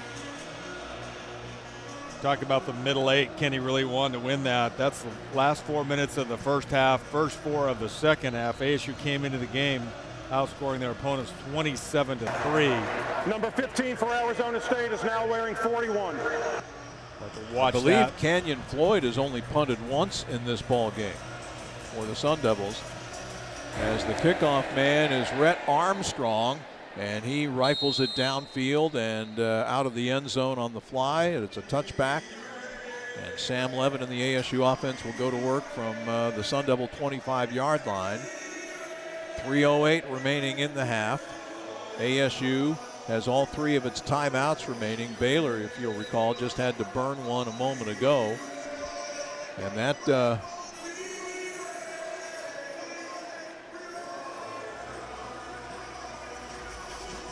last Baylor scoring drive, the bulk of that drive was chewed up on 2 15-yard pass interference penalties against Arizona State's 2 starting cornerbacks. From the 25-yard line, the handoff on first down to Raleek Brown, and Brown really patient, maybe a little too patient, doesn't get much as he gets 2 to the 27-yard line, as the Bears able to stop that play, as in on the tackle was D.K. Kalu, 309-pound sophomore defensive tackle from Missouri City, Texas. Yeah, if you're going to be that patient, the offensive linemen have to continue to stay on their blocks, moving people, and ASU not staying on their blocks. On second down and 8, a quick throw to the far side to Tyson, who makes the grab but gets bumped out of bounds. A minimal gain on the play. Yeah, that was a swing pass to Tyson, but the ball was thrown high, and Jordan has to go up in the air, makes a great catch. It's behind him, loses all momentum. And then Mateer did not get the block. Very similar play to what Baylor scored on trips to the field. No gain on the play as cornerback Caldre Williford bumped Tyson out of bounds. So it's a third down play for the Sun Devils. 3rd and 8 from the 27-yard line. A play fake. Levitt fires over the middle, and that pass is broken up by safety Jacob Redding. It was intended for tight end Kamari Anderson, who was coming open on a deep slant at around the 40, but Redding with an excellent defensive play just knocked the ball away. Now that was a nice job by the backside safety. He was the safety on the side towards the dig route, and he got in there, busted it up, got close to getting his hands on before it got to Kamari Anderson. So we've reached the 2-minute timeout. We technically a minute 57 remaining in the first half here in Waco. With our score tied at 10, we take a break on the Mountain America Credit Union Sun Devil Radio Network. Well, a couple of moments ago, the Sun Devils had a 10-3 lead, doubling up the time of possession numbers on Baylor, and things looking good. But then a pair of 15-yard pass interference penalties helped fuel a Baylor drive downfield that was capped off by a touchdown that enabled the Bears to tie the ball game. And now Baylor has gotten a 3-and-out on defense and will force Sun Devil punter Canyon Floyd into his second punt of the evening. Keep in mind, on his first punt, Baylor had a big return. They've got to make sure they keep contained on it. It's like Josh Cameron back there. Cameron's their leading receiver coming back this year. He had 52 catches, 10 touchdowns last year, and he's a pretty good sized kid, Tim, 6'1", 225.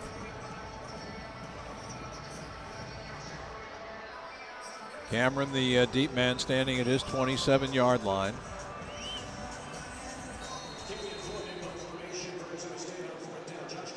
As Floyd awaits the snap. Snaps on target. Floyd gets off the kick. Not very deep, decent hang time. A fair catch signaled for and made by Cameron at the 34-yard line. A 39-yard punt with no return. But Baylor has a minute 50 remaining in the first half. They have 2 timeouts at their disposal. And really the Sun Devils haven't stopped the Bears tonight. Baylor has not yet had to punt in this game. The Bears have been hurt a couple times by their own penalties. And they will take over at the 35-yard line. And of course, Baylor was also hurt by turning the ball over on a fumble on the first possession of the game, a fumble that led to an Arizona State field goal. First and 10 for the Bears as Sawyer Robertson on first down fires to the far side of the field, and the pass is complete to Ashton Hawkins, and he is knocked off his pins by Keith Abney at the 44-yard line after a 9-yard gain. Hawkins is a senior from DeSoto, Texas, and another transfer from Texas State. On second down and 1, Bryson Washington gets the handoff, and he dives forward for a first down, picks up 2 to the 46, where Elliott again is in on the tackle, and Baylor moves the chains. They stop the clock to reset the chains, and now the clock continues to tick away. On play fake, Robertson. Here comes the pressure from Clayton Smith. The flag is down as Robertson throws the pass incomplete. Clayton Smith clapping his hands. I think he feels like he may have drawn a hold on Baylor. And the preliminary indication is holding on the Bears. Holding. Number 69, offense. 10-yard penalty. Replay first down. Sidney Fugar, the starting left tackle, 343-pound senior. He became a starter about 6 games into last season.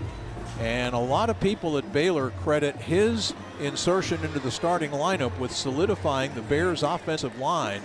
And they won their final 6 regular season games in a row last year. Nice spin move by Clayton Smith, getting inside the tackle that time. 1st and 20, Baylor at their 36-yard line. As again, Robertson looks to throw and has to throw it into the ground.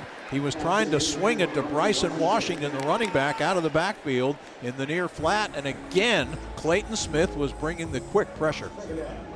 Clayton Smith saw the back release, and instead of going to the quarterback, he went in and covered the running back and threw that timing all off. Robertson probably should have just held on the ball for another split second, but when you try a screen route like that, Tim, there's a propensity for the offensive lineman to get downfield the longer you hold it. 2nd down and 20 from the 36 for Baylor. Off play action, Robertson throwing over the middle, and the pass is caught. A diving catch at the 41-yard line. Going to the ground to catch the ball was the running back Bryson Washington, and now they're saying it's an incompleted pass.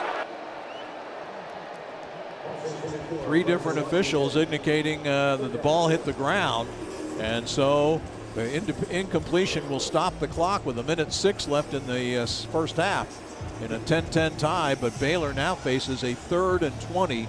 The Bears are 2 for 4 on 3rd downs tonight. That was good pressure that time by Roman Petrie. One of the backup defensive ends came in a tackle and twist and put pressure on Sawyer Robertson. Kobe Prentice goes in motion from left to right for Baylor. Again, Robertson drops to throw. Again, he's getting pressure. Throws it in the near flat. The ball is caught, and it's Bryson Washington who gets dropped short of the first down at the 47-yard line. A penalty flag is down on the play. Or no, that's quick timeout. Javen Robinson's towel. I beg your pardon. Nice. Both teams' players using gold towels. Nice job by Kenny Dillingham calling timeout at 57 seconds. 30 seconds. And Baylor, as we said, a team that loves to go for it on 4th down, but this would be 4th down and 9. The ball is at the Bears' 47-yard line, and they have to get down to around the 44 of Arizona State to move the chains. And if you don't convert, you give Arizona State great field position. And the Devils, even with Kenny burning that timeout, still have 2 left to use. And for the first time tonight, Baylor head coach Dave Aranda will send on his punting unit. The punter, Palmer Williams, as we said, one of the best in the country and one of the best in Baylor history. Rayleigh Brown is back inside the 10-yard line to await the kick. Williams will boot it from his 35 or thereabouts. Or no, he gets off the kick. And Rayleigh Brown signals for a fair catch. The ball takes an unbelievable Baylor turn. It bounced inside the 5 and curved out of bounds on the far side of the field at the Arizona State 1-yard line. 53-yard punt that went out on the 1. Can't do it a whole lot better than that. No, it was kind of a rugby style. The punter lines up basically behind the right tackle, already offset to the right side, rolls to the right, and kicks an end-over-end bomb that lands at the 5, checks up like Phil Mickelson, and just starts spinning towards the cup, goes out of bounds on the 1. The way it hit the turf, I thought it was going to roll through into the end zone, but it took a profound Baylor curve and rolled out of bounds laterally at the 1-yard line. So let's see how the Sun Devils will approach it here. They've got to be conservative with 46 seconds left in the half. 1st and 10 from the 1, and Sam Levitt will just sneak it out of there to get some breathing room. Gets it out to around the 2 or 3-yard line. Now Baylor will use their timeouts. Yep. Baylor stops the clock with 40 seconds left in the half. And you talk about flipping the field. Boy, Palmer Williams did that to absolute perfection for Baylor. And now A moment ago was Arizona State. Clock operator, please reset the game clock to 42 seconds. Getting a 42 defensive seconds on the game hold, clock, and please.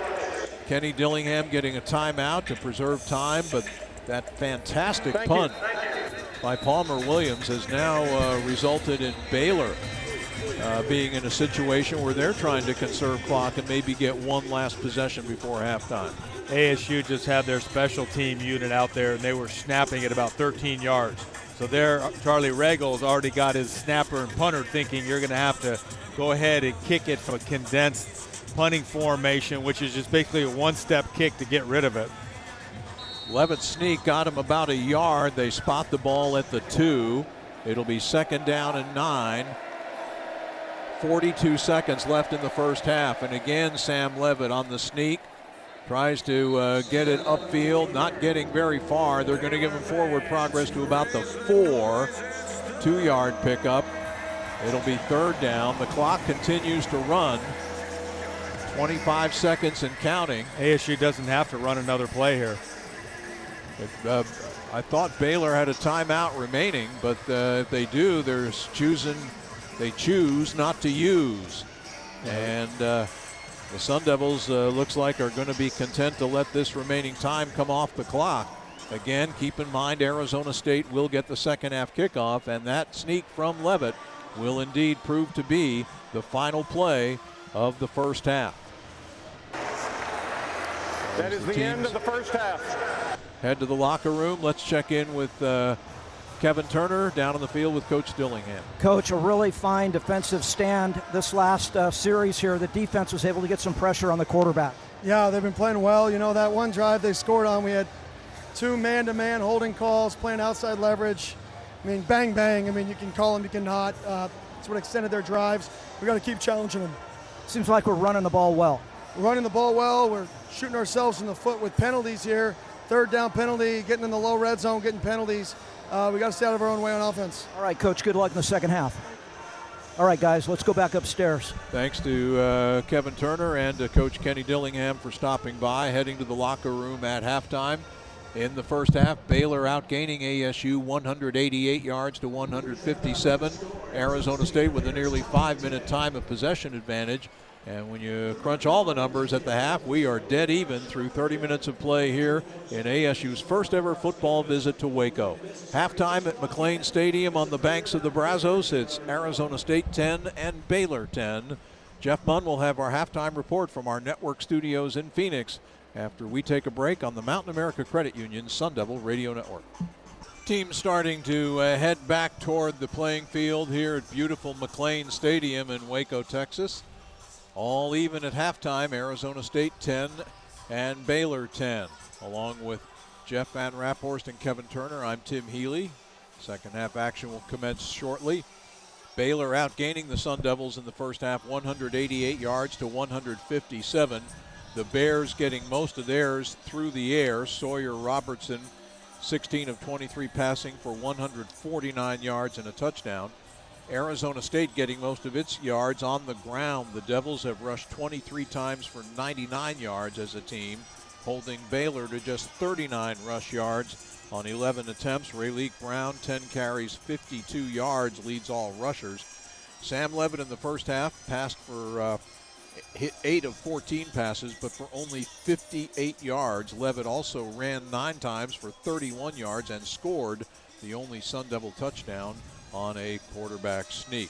Time now to get our buddy Kevin Turner's halftime adjustments, powered by Great Wolf Lodge. KT? Yeah, I'm going to hang my recommendations on that last defensive series. And what we did, we tightened up the coverage. We brought pressure from the edge. Robertson, the Baylor quarterback, is very uncomfortable outside the pocket. He does not want to leave the pocket.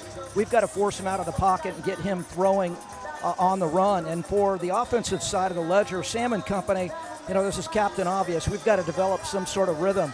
Levitt right now has only got 58 yards passing. We've got to clean up the penalties. Way too handsy on defense. And then lastly, in a game like this, we must create and manufacture some turnovers and get another odd possession, work the short side of the field, and start cashing inside the red zone rather than kicking field goals. Guys, let's go back upstairs for the second half. All that sounds like a plan to me. And College football families, you can plan your next getaway at Great Wolf Lodge, Arizona, where indoor water park fun meets family adventure. Use promo code TOUCHDOWN to save up to 30%. Book by December 31st at greatwolf.com. And KT, to follow up on one of your points, isn't it starting to get a little bit concerning that the Devils have just not been able to establish a second receiver other than Jordan Tyson, particularly out of the wide receiver group? Yeah, 100%. And what we thought we would see more of were targets to Jaron Hamilton and opportunities to let him stretch the field and then maybe let something open up in the intermediate zone for the bevy of tight ends that we have. But we haven't seen a whole lot from Shimon Mateer, and we saw the target across the middle to Kamari, and that was thrown behind him. And again, I think Sam just has to be able to get his feet set, and if it's not there, go ahead and take off. Shimon Mateer, 1 reception for 8 yards in the first half. Fellow tight end Cameron Harpole, 1 reception for 11 yards. Rayleigh Brown had 1 catch for 16 yards out of the backfield. Number 15 for Arizona State is now wearing number 41. That number 15 for Arizona State would be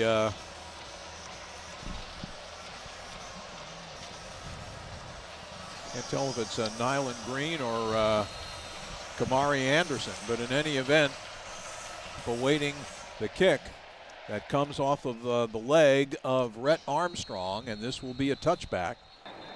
And the Devils will take over at their 25-yard line. You know, an interesting stat. We go through all these numbers at half looking for trends and the things that are obvious and are not. But Jordan Tyson was targeted 13 times, only 4 catches. How about that? Yeah, that was you know, if that's your number 1 wideout. To your point earlier, what you were just talking about was that secondary receiver. If they're able to force you into about, you know, call it 33, 35% to your number 1, that number 2's got to step up. Devils will begin the first possession of the second half in an empty formation. And now in the jet sweep action, they give it to Rayleigh Brown heading to the near side of the field, and Brown gets stacked up after a gain of close to 5 yards as safety Devin Bobby was the first to greet him. But it's a 5-yard pickup for Rayleigh Brown, who has gone over 100 yards in each of the last 2 ball games, including a career best 144 yards last week against Texas State. Brown will line up in a pistol look behind Sam Levitt on this 2nd down and 5 play from the 30-yard line. Levitt off play action, wants to throw, delivers to the near side of the field. The ball is caught for a first down by Malik McLean before he goes out of bounds inside the Baylor bench at the 41-yard line. And that's an 11-yard gain and a first down, the first reception of the night for Malik McLean, who's been targeted a couple of times. He'll comeback route on the right side. Good job, though, too, by Shimon Mateer. He's lined up behind the left tackle, comes across the formation and picks up the left defensive end in that pass play. 1st and 10, the handoff to Brown heading left, being chased, trying to turn the corner, but he's not going to make it. He's run out of bounds instead. Excellent work that time by Baylor's defense. And DJ Coleman, the nickelback, was the one that guided Brown out of bounds. And that play lost 2 yards as he goes out at the 39 of Arizona State. You know, one play we haven't seen in a long time is just your reverse, your pure reverse, where everybody's chasing the running back and the receiver gets it on the backside. Maybe they're setting that up. Who knows? 2nd down and 12 from the 39. 2 receivers split to either side of the formation as Levitt in a straight drop back delivers over the middle. The pass is caught at the 46-yard line by Shimon Mateer. He goes down there, short of the first down by 5 yards. He wasn't tackled. He just had to go to the ground to cradle that pass. And so it'll be a 3rd down and 5. Yeah, that ball was probably a little bit thrown, a little too much velocity. The tight end had to go down and get it. To your point, you want to keep the big body guy up front where he can catch it and turn it into a running back after he gets the reception. Empty set here on 3rd and 5. Levitt throwing deep. He's trying to get it. Boy, who is that receiver? I think it's Jaron Hamilton. Looked like he got held on the play. His jersey got pulled back, and the receiver didn't call, or excuse me, the official did not call anything on that. Wow, that's unbelievable. His jersey got pulled almost over his shoulder pads, And the back judge is right there and doesn't make a call. Caldre Williford was the defensive back in coverage. How do you not call something on that play? Fox TV station circling it, or TV replay, they got just a huge hold. Took the receiver off route, everything. So now it'll be a punt, and it looks like it's Matt McKenzie this time to punt downfield, and Josh Cameron makes the fair catch at the 14-yard line. Boy, oh boy, I don't know how you don't make a call on that play. It looked like Hamilton clearly got his jersey tugged going out for that pass. No call made, and Baylor will take over on the exchange at their 15-yard line when we return. We've played a little less than 2.5 minutes here in the second half, and we're still tied, ASU 10, Baylor 10, here on the Sun Devil Radio Network. Circle K makes your day. Sign up for Inner Circle Rewards on the Circle K app and score 25 cents off per gallon on your first 5 fill-ups, plus exclusive discounts on food, drinks, and more. Boy, it looked to us like a missed call there by the back judge, Joel Wetzel, not throwing a flag for what looked like pass interference against Sun Devil receiver Jaron Hamilton, but a bigger issue. Malik McLean was wide open on that play, and Sam Levitt didn't go his way. A lot of things on that play that happened, right? I mean, you could even go back to the play before it where, you know, the pass goes over to Matei a little bit low, forces him down to the ground. I mean, yeah. You know, all those little things. It's funny. They talk about a game of inches, right? Yep, sure is. Got to keep battling. When you're on the road, though, too, you kind of expect adversity a little bit. You know, you just have to have that mindset that things never go quite as easy when you're on the road for some reason. Devils last year won their last 3 Big 12 road games in succession, trying to make it 4 in a row with a win here tonight in their 2025 conference opener. We're tied at 10. Baylor's first possession of the second half begins now at their 15-yard line, as Sawyer Robertson on first down with time to throw delivers over the middle, caught and then dropped by Michael Trigg, the tight end, who got popped by Keyshawn Elliott just as the ball came his way on a short pass over the middle. Again, a tackle and twist.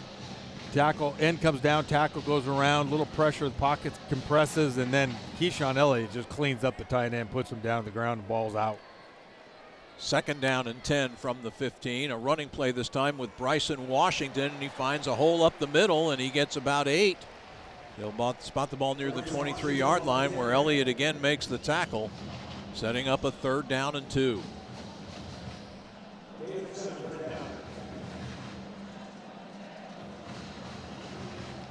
Washington unofficially 8 carries, 45 yards tonight. That time safety Boogie Wilson came down and tried to fit in that run gap, but it looked like he took the C gap or B gap, and the ball bounced inside, and it's too bad because they had a chance. ASU with a slow rotation. They got to be careful there. Clayton Smith in for Elijah O'Neal, who speeds off the field in time. On 3rd down and 2 as Robertson throws a quick slant, caught for a first down. Cameron loses the football, and it's recovered. Now they say an incompleted pass. Josh Cameron, it looked like, caught the quick slant, and then the ball popped into the air and hit the ground. Cyrus Fiaseu fell on the loose ball for the Sun Devils, but it was ruled an incomplete pass, and so the Devils have held on downs. Of an incomplete forward pass is under further review.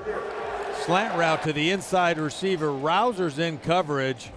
Boy, it looked to me like Cameron took about 2 steps upfield before that ball came out. Yeah, Cyrus Fiaseu is the one that gets his hand in there and knocks it loose.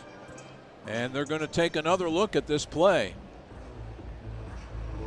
The ruling was on the field, though, incomplete pass, so it'll be tight. You're the rules expert, KT. What are you thinking and seeing? Well, I see a football move. I see a catch and a fumble, but what I'm also observing is the Baylor student body, after further review, the plays, they're going to review it, they start cheering.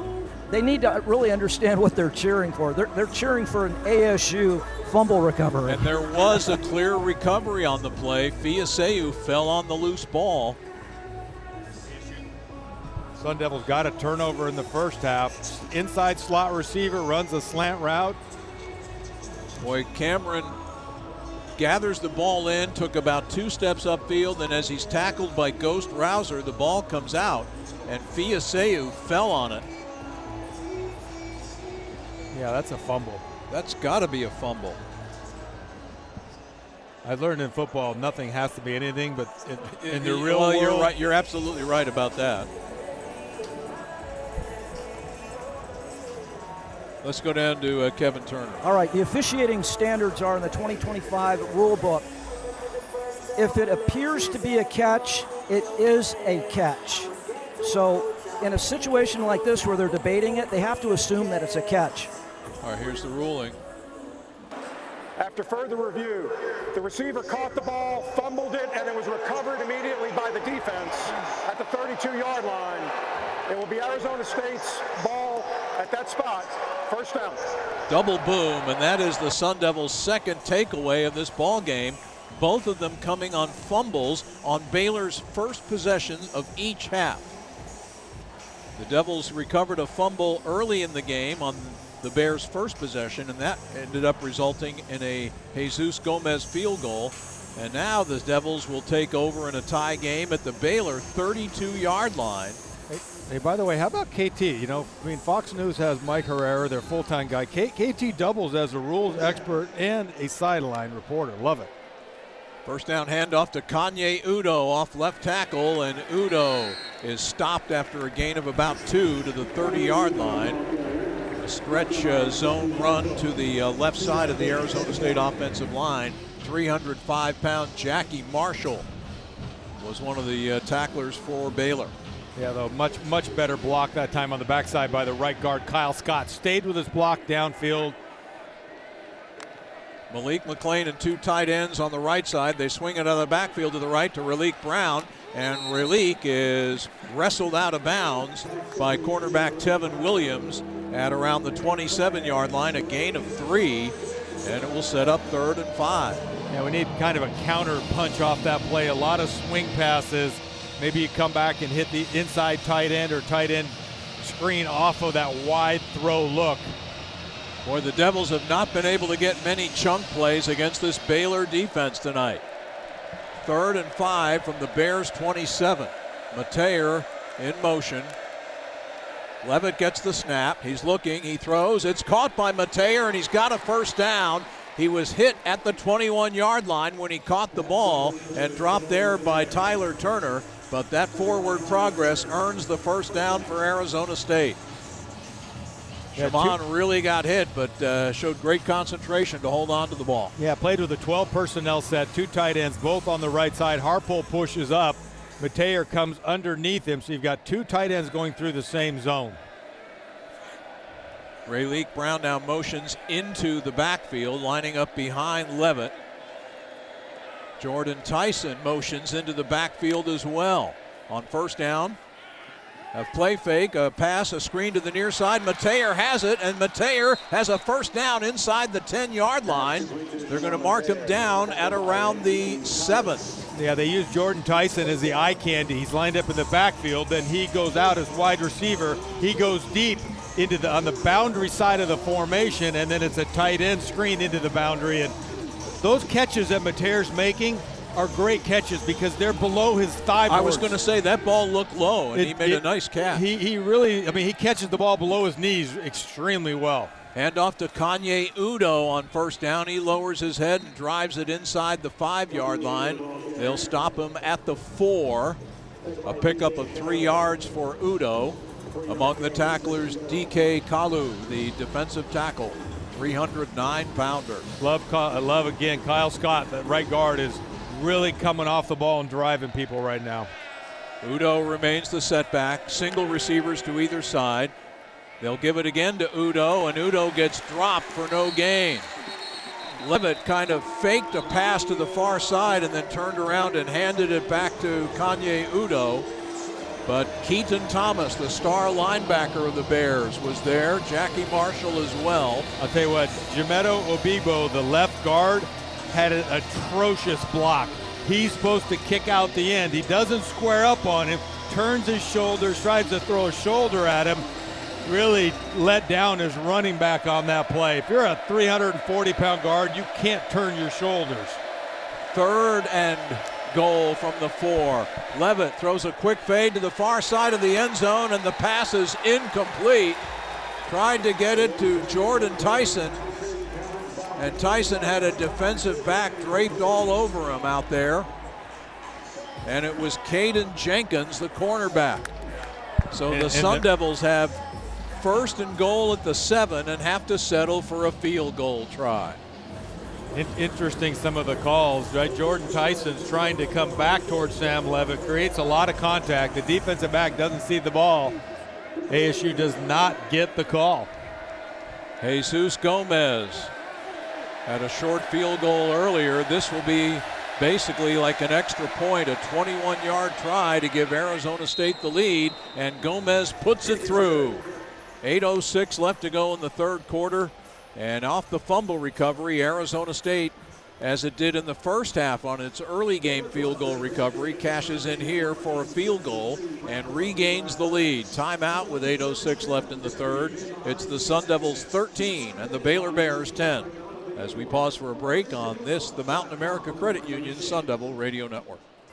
That Kia scoring drive, 8 plays, 27 yards, a little over 3.5 minutes coming off the clock after the Arizona State fumble recovery at the 32-yard line. It leads to a 21-yard Jesus Gomez field goal that gives the Sun Devils the lead at 13-10 with 8:06 left in the third quarter. And by the way, that field goal by Gomez means that Mountain America Credit Union will send another $250 to the Sun Devil Club. You know, just looking at the Sun Devils have been down there in that red zone, just unable to put it up. If you're Baylor, you're ecstatic that it's 13-10, and you've turned the ball over twice on the opening drive of the first half and opening drive of the second half. Sun Devils have not turned the ball over. They've gotten 2 takeaways, and yet their lead is just 3. And after the 2 takeaways, they were held to short field goals. As again, Gomez kind of squibs it downfield. It's picked up near the 10-yard line, and heading upfield is Kobe Wilson, and Wilson is finally tripped up by defensive back Nyland Green of ASU near the 30-yard line.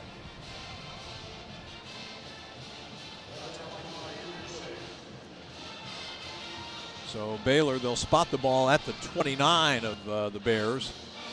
And the Bears head back onto the field. Freshman Caden Knighton is in at running back to start this possession. Knighton in tonight's game, unofficially 3 carries for 4 yards. 1st and 10 from the 29. Robertson off play action. Looks to throw, has time, delivers that pass, incomplete, and the flag is down. The pass was intended for the running back, Caden Knighton. And several flags came from quite a distance on that one play. Jordan Crooks just came in and leveled. An eligible receiver downfield, number 1 in the offense. The player was on the line and covered by another player. 5-yard penalty. Replay first down. You got to decline that, don't you? You would think so, and I think Kenny will. Has elected to decline the penalty. It will be 2nd down. I don't think I've ever seen an official not ask the opposing team, do you want to accept it or turn it down? Yeah. They just started. I'm starting to get a little bit of an itch from these officials. I'm just telling you. Just that itch, huh? I got the itch going. All righty. We'll keep an eye on your itch. On 2nd down off play action, Robertson plenty of time. Now he's being chased by Kongaika, spins away, throws downfield, the ball tipped by Rodney Bimmage, a cornerback, incomplete. The pass was intended along the near sideline for Ashton Hawkins.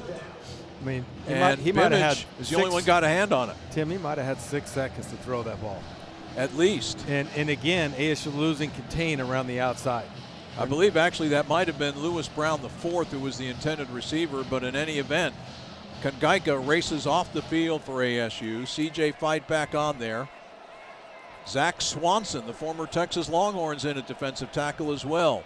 On 3rd down from the 29-yard line, the quick slant, incomplete. The pass broken up by Keith Abney. The quick slant intended for Josh Cameron, and boy, Abney timed it perfectly as he wrestled Cameron to the ground just as the ball came into his grasp. You know, and it was such a bad route by Cameron. Cameron, when the ball was snapped, just stood there for a second, and then he ran on a straight 45 angle. Instead of taking 1 or 2 steps upfield to get the cornerback backpedaling and then making a cut. Boy, they've thrown a lot of those slants tonight, Yeah, Baylor has. They have. Here's the second punt for Palmer Williams, and he booms it downfield. Great hang time, end over ender, and a fair catch made by Rayleigh Brown. And Kevin Turner, the master of hang time, says it's 4.69 on the hang time, 4.69 seconds. Brown with the fair catch at the 18-yard line. And Arizona State leading 13-10 will get the ball back with 7:33 to go in the third quarter as we pause for a break here on the Mountain America Credit Union Sun Devil Radio Network. Sun Devils will start with an empty formation here on 1st and 10 from the 18-yard line. Kyson Brown is in the ball game. Now Kyson motions across the backfield. Levitt rolls to his right, sets up. He's throwing deep downfield for Turbo, and Hamilton is dragged down by the shirt tail, and that one they will call as pass interference. The ball overthrown incomplete, but Hamilton had his jersey grabbed as he was heading downfield to try to catch that deep throw from Levitt. It's actually a pretty good grab right there by the DB because he's getting beat. He knows he's going. So True. 50 yards downfield, pull the jersey, take 15. Number 18, defense. 15-yard penalty, automatic first down. That's the Caldre difference. Williford is the cornerback, and to your point, Rapper, in college football, it's a really good play by Williford because in the NFL, that would be a spot foul. In college football, it's only, a 15-yard penalty. Exactly. There's actually holding twice on him, once at 10 yards and another one at 50 yards, and they only called the deep one because it was so obvious. Rayleigh Brown back in at running back. Devils with the ball after the pass interference penalty. They give it to Rayleigh, and Brown has a hole off the left side and gets out past the 40 to the 41-yard line. Quick as lightning is Rayleigh Brown, and just like that, he's picked up 8 yards before linebacker Keaton Thomas made the tackle. Yeah, again, going to that left side, he's had more success there. And Mateer faked the kick-out block. He came from left to right opposite of the play. I wouldn't be surprised to see them try to play-action pass with Mateer into the flat. Brown remains at running back. He's aligned to the left of Levitt in this second down formation. 2nd down and 3. On the jet sweep, they give the ball off, and it's going to be close to a first down. Keaton Thomas in on the tackle of Rayleigh Brown. And they get the first down. They move the chains. Rayleigh Brown converts. I'll tell you what, Obibo, the left guard, is struggling. He is not. He's just standing there. He's making contact and just standing there. If he would have got a good block, Rayleigh might have had a shot to make something happen. A late substitution here as Kamari Anderson, a tight end, just now jogs into the right slot. Shimon Mateer motions to the right, so you have 3 receivers to the right side. Off play action, Levitt will swing it out of the backfield to Brown. Rayleigh is out in space, and Brown trying to get to midfield. He gets pushed out of bounds about a yard or 2 short of the midfield stripe, as the guy who eventually bumped him out of bounds was roverback or nickelback DJ Coleman. Sun Devils are playing with 12 personnel right now. They've got 2 tight ends in the game, Anderson and Mateer. That play gained 4 yards. It'll be 2nd down and 6. Once again, the Sun Devils go empty. 3 receivers to the left side, and now they fake the jet sweep. Levitt takes off and runs and gets forward and has a first down, it appears, to the 46 of Baylor. And indeed, they move the chains. It's an Arizona State first down. They showed the jet sweep action, but faked the give to Brown, and Levitt took it up the middle himself. You know, it looks like the second half, halftime adjustment was go more empty. Right, they've clearly gone a lot more empty, and the ball's come out a little bit faster out of Sam's hands. And looky here, they're empty once again on 1st and 10 from the Baylor 46. Kyson Brown goes in motion. He gets the handoff on the jet sweep and is able to stay in bounds, turn up the far sideline, and gets out of bounds. Where are they going to say he stepped out? They're going to mark him out at the 40. I thought he might have gotten to around the 37 or 38. But Again, as it is, it's a gain of 6 yards. Which direction did he go again? Left. Yes. So empty backfield, run left. Got it. Note to self. Note to self. And then you put Tyson out to the right just to balance the defense up. Now Kyson Brown lines up in the backfield. They fake the pitch. Levitt throws downfield and has it complete for a first down to Mateer on the far sideline. Shaman out of bounds at the 25-yard line. That'll be a first down for Arizona State.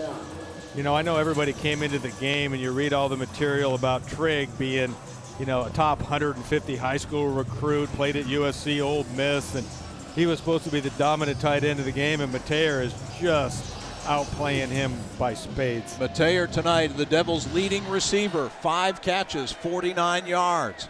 First and 10 from the Baylor 25. Brown, Rayleigh Brown, motions into the backfield, takes the handoff, and he's going to get stacked up for no gain right at the line of scrimmage. Sometimes Brown is maybe almost patient to a fault rather than using that quickness to explode to a hole or to an area. He kind of hesitates, waits to see what opens up, and that time nothing did. Yeah, waiting. Yeah, not there. You know, Mateer's been targeted 5 times. He has 5 catches. I was off a little bit earlier. I had Jordan Tyson with like 13 targets. He's had 12 targets. 8 targets and 4 receptions. Cameron Harpole is a slot right. Blitz. Levitt back to pass, throws out to the far side, caught by Mateer, who's bumped out of bounds at the 20. A late flag thrown in the backfield, and it looks like it's going to be a hold on the Sun Devils. Another costly penalty. Holding, number 53, offense. 10-yard penalty, replay second down. And that's left tackle Josh Atkins. Called for that hold. Boy, the Sun Devils have really hurt themselves with penalties. Baylor has hurt itself with 2 lost fumbles that have led to Arizona State field goals in this 13-10 game, which ASU leads with just over 3 minutes to go third quarter. Arizona State now 7 penalties for 70 yards. On second and long, Levitt in trouble, sidesteps one, gets a pass off, and it's complete. And it's Derek Eusebio, the slot receiver from not far from here, Plano, Texas. And he is down at the 17-yard line within 3 yards of a first down as Derek Eusebio makes the reception. And that, I believe, is his first catch of this season. Yes, he does a nice job. He ran about 12 yards downfield, turned around, and then just moved with the quarterback and made himself open for the catch. Third down and 3, a compressed formation. The fake give to Udo. They isolate to Tyson, and Tyson, trying to get outside, is going to be dropped about a yard short of the first down. A yard short of the first down. As Tyson was chased down, it looked like Reggie Bush II, a junior cornerback from Frisco, Texas, not related to that Reggie Bush, made the tackle. 4th and 1. With 1:50 and counting remaining in the third quarter. Sun Devils are 1 for 1 on 4th down. Makua Pule, I believe, is in as a blocking back. They give the ball, and the Sun Devils do not get it. It looks like Arizona State was stuffed on 4th and 1.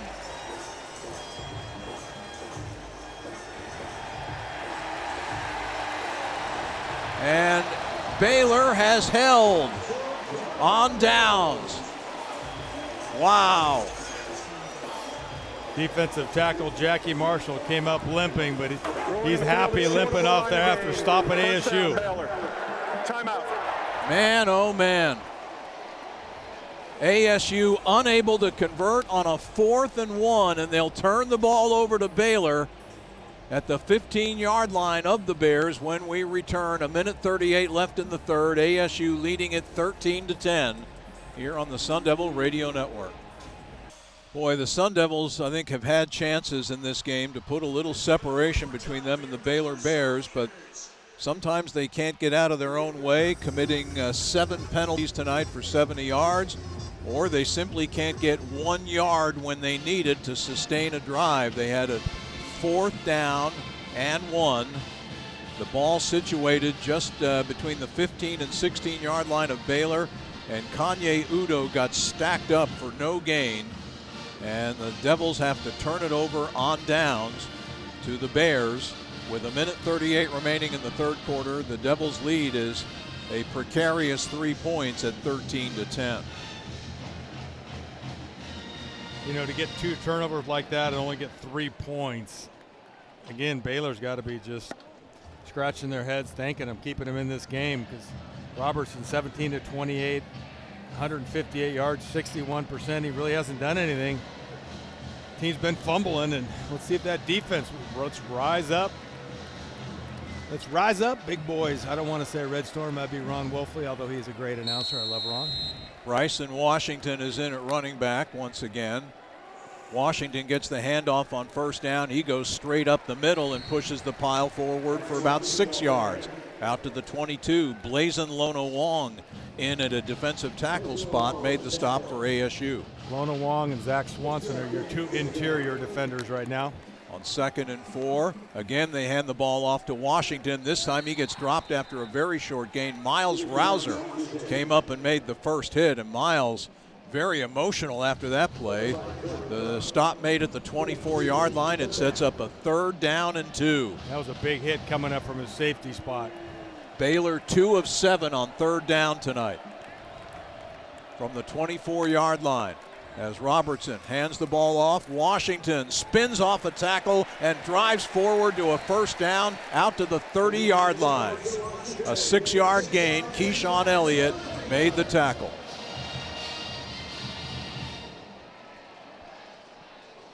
Baylor continues to go at tempo. Looked like Washington took a piece of equipment and just threw it away. On first down off play action. Robertson's pass intercepted on the far side of the field. A diving interception by Keith Abney.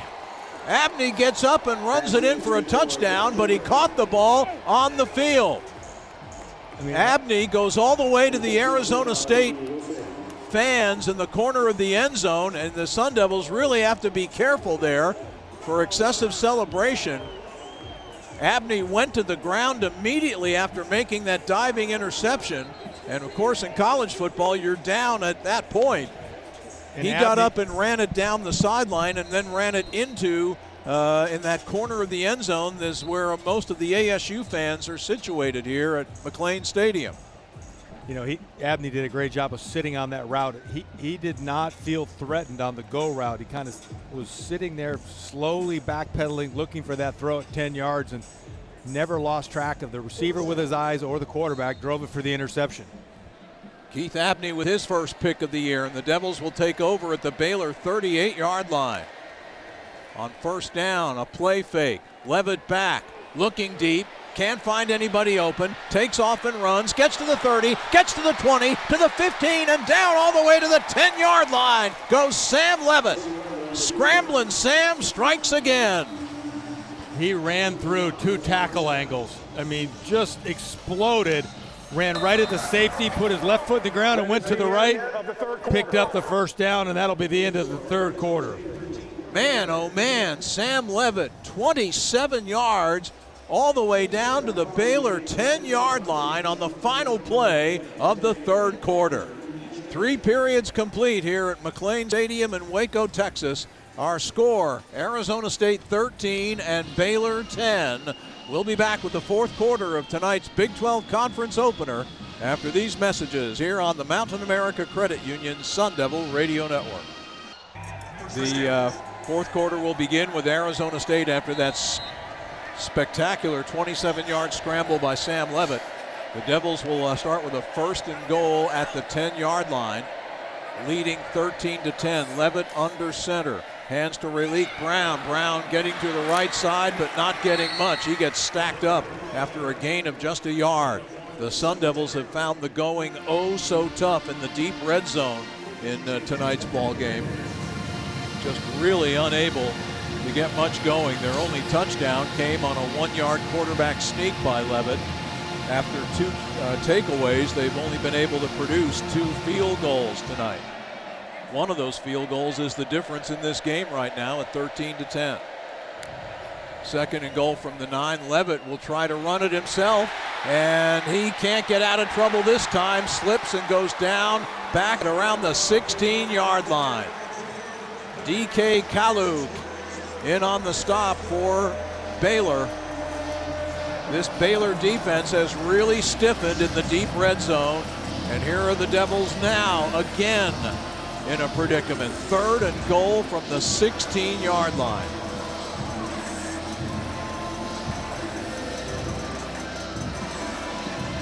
Malik McLean, Kamari Anderson, Shimon Mateer all split to the left side. Tyson on the right.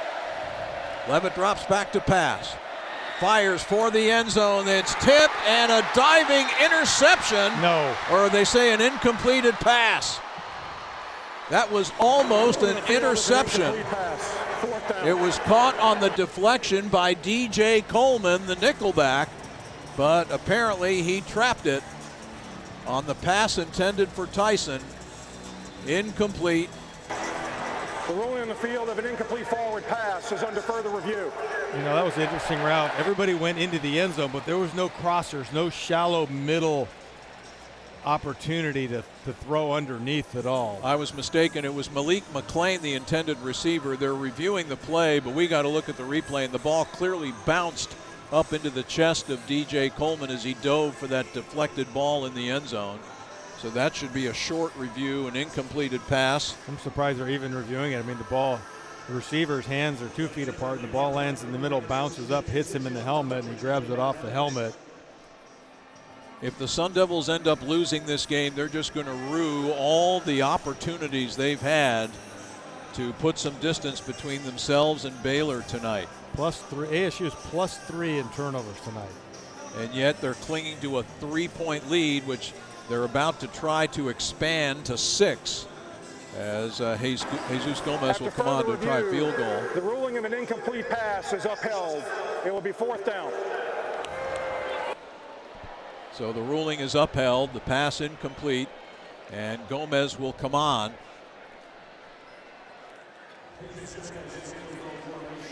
Canyon Floyd will put this ball down near the 24-yard line on the far hash.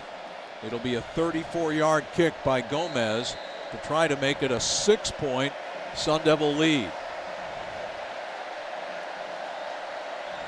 Here's the kick, up on its way, and the kick is good.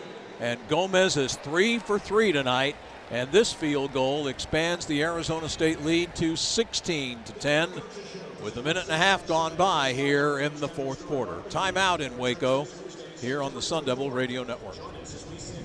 The Kia ASU scoring drive, 5 plays, 21 yards, a minute 47 elapsed time, a 33-yard field goal by Jesus Gomez, the payoff that gives ASU now a 16-10 lead over Baylor with lots of time, pretty much all the fourth quarter remaining, 13:35 to be exact. You know, there's 2 ways to look at it, right?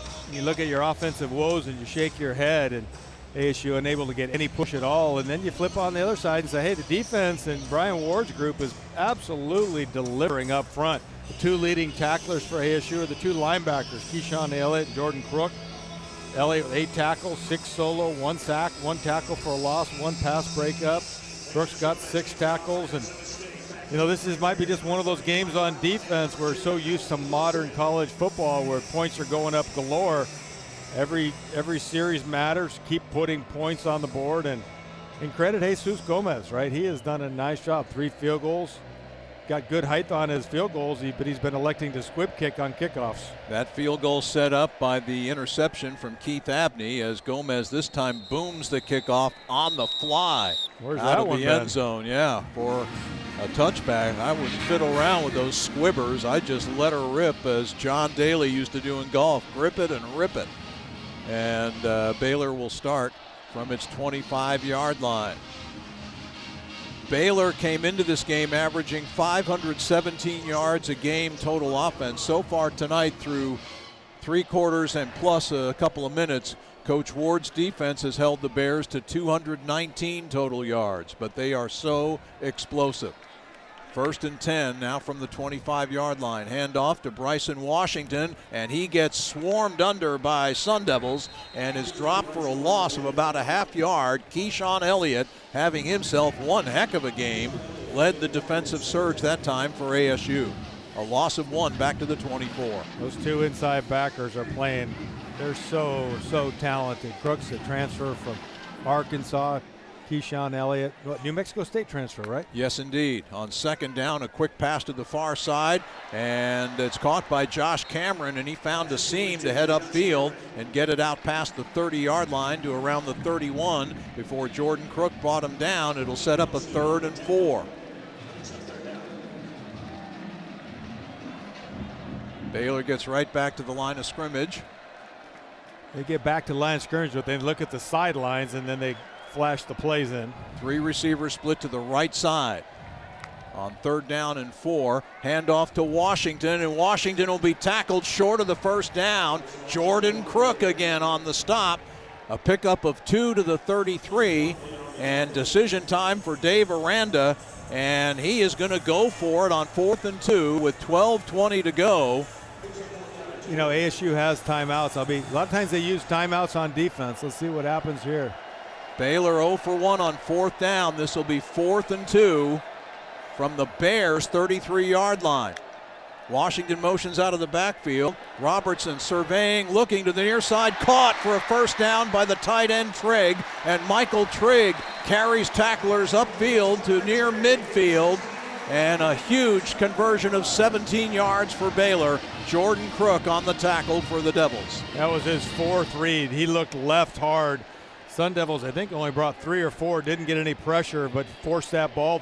He wanted to go left, and he came all the way back to the right side to Trigg. That could be one of the big plays in this game, as on first down they hand it to Washington, and he gets stopped after a very short gain, able to get it into Sun Devil territory to about the 48 or 49. Justin Watley was in on that tackle, along with Keyshawn Elliott. Now Watley and about 6 of his teammates will head out of the defensive lineup. Substitutes are in, including Blazin Lona Wong at left tackle. Martell Hughes and Cyrus Fiaseu in at linebacker. 2nd down and 7 from the ASU 48. Off play action, Robertson with time to throw, delivers to the near side of the field, and that's caught close to the first down by Josh Cameron, who gets pushed out of bounds by Keith Abney. They're going to mark him out at the 42 of ASU, a yard short of the first down. 3rd and 1. 16-10, Arizona State leads, but Baylor moving with the football. 3rd and 1 from the 42. A play fake. Robertson throws to the far side of the field, and that pass broken up by Kendrick Breedlove. A quick pass to the far side. It looked like Cole Wilson was the intended target, and Breedlove broke it up nicely. And so now another 4th down play. This one 4th and 1. Yeah, and you rested Keyshawn Elliott, you rested Crook, you rested Kangaika and Fight. Now you're going to bring all of them in this substitution package.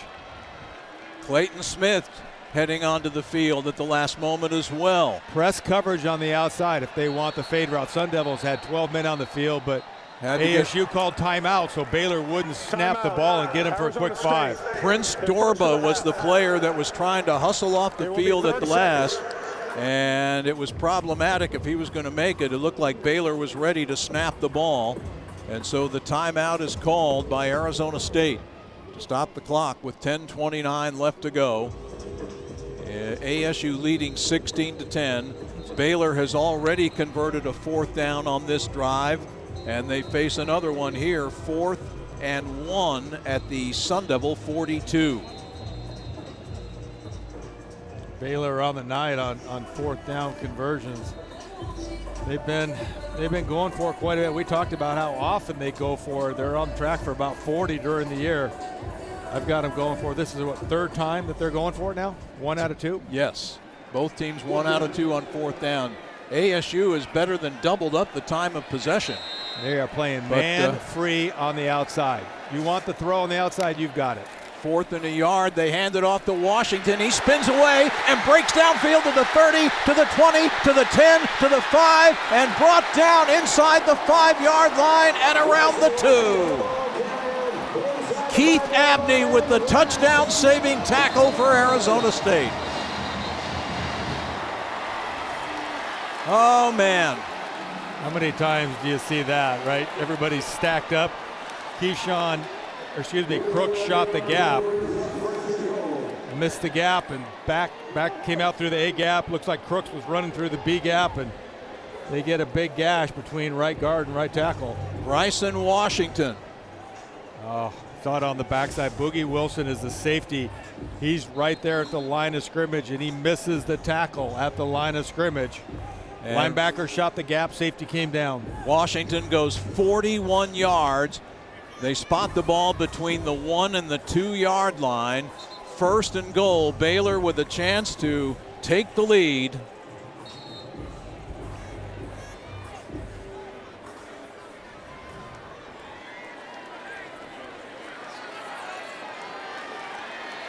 Three receivers split to the left of the formation on 1st and goal. The give to Washington, and the Sun Devils stack him up short of the goal line. They'll mark it inside the 1, but he did not get in. Up off the bottom of the pile, C.J. Fight. Cyrus Fiaseu in there as well.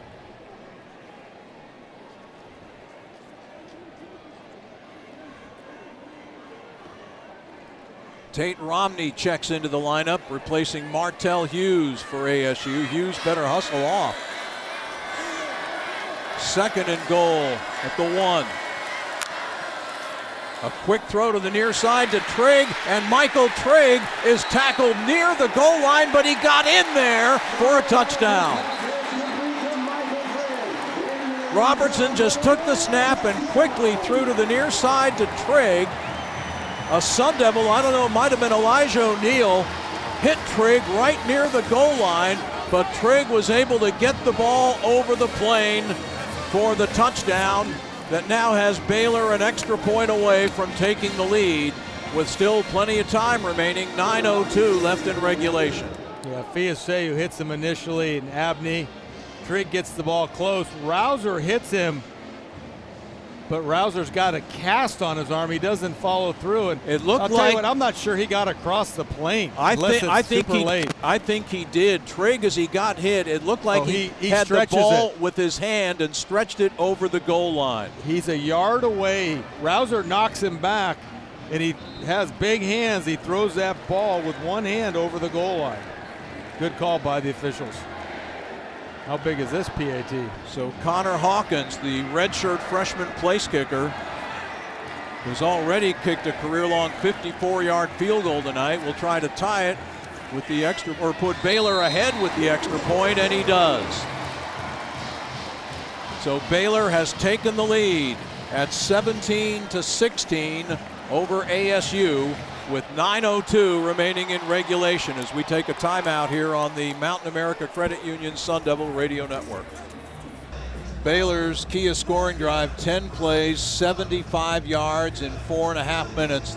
The 1-yard touchdown pass from Sawyer Robertson to Michael Trigg, who got popped at the goal line, but was able to reach out with the ball, and it looked like his right hand, and stretch the ball over the goal line, breaking the plane to get the touchdown that, with the extra point, gives Baylor now a 17-16 lead. It's the first time tonight the Bears have had the lead in this football game. And in a game where Arizona State is +3 on turnovers, the Devils trail by a point. You know, there's just so many things you look at, but what really kind of jumps out to me is ASU returned 4 offensive linemen, right? Actually 5. They returned 5 offensive linemen. They returned 16 players in their 2 deep, tied for first in the FBS, and ASU unable to get really any type of running game. You've got Relique Brown averaging 4 yards per carry. Udo has 7 carries for 18 yards. Kyson Brown 2 carries, 9 yards. You factor out Sam Levitt, his ASU is not at 100 yards rushing, and this is against a defense that gave up 300 yards rushing to Auburn. Jaron Hamilton fields the kickoff at the 4-yard line, and Hamilton gets thrown to the turf at the 16. So Arizona State will not have good field position to begin this possession. The Baylor run defense coming into this game was ranked 115th in the FBS, giving up an average of 188 rushing yards per game. Tonight, the Sun Devils have rushed for 151, but 56 of those have come from scrambles by Sam Levitt. Relique Brown, 16 carries, 68 yards. And now the Devils have to go 84 yards to try to get a go-ahead score. They got plenty of time. Levitt on first down, throws, and there's nobody there, literally nobody there. Threw it to the far side of the field. And then he starts pointing at Jordan Tyson like he wanted him to go out. I mean, he missed that throw by 5 yards. You would think if there are any two players on this team that would have a true connection, it would be Levitt and Tyson. Watch Eusebio in the slot. He gives you kind of that shifty inside slot receiver they need. Back to an empty set. On second down, Levitt forced to scramble. Steps up into the pocket and is dropped at about the 13-yard line.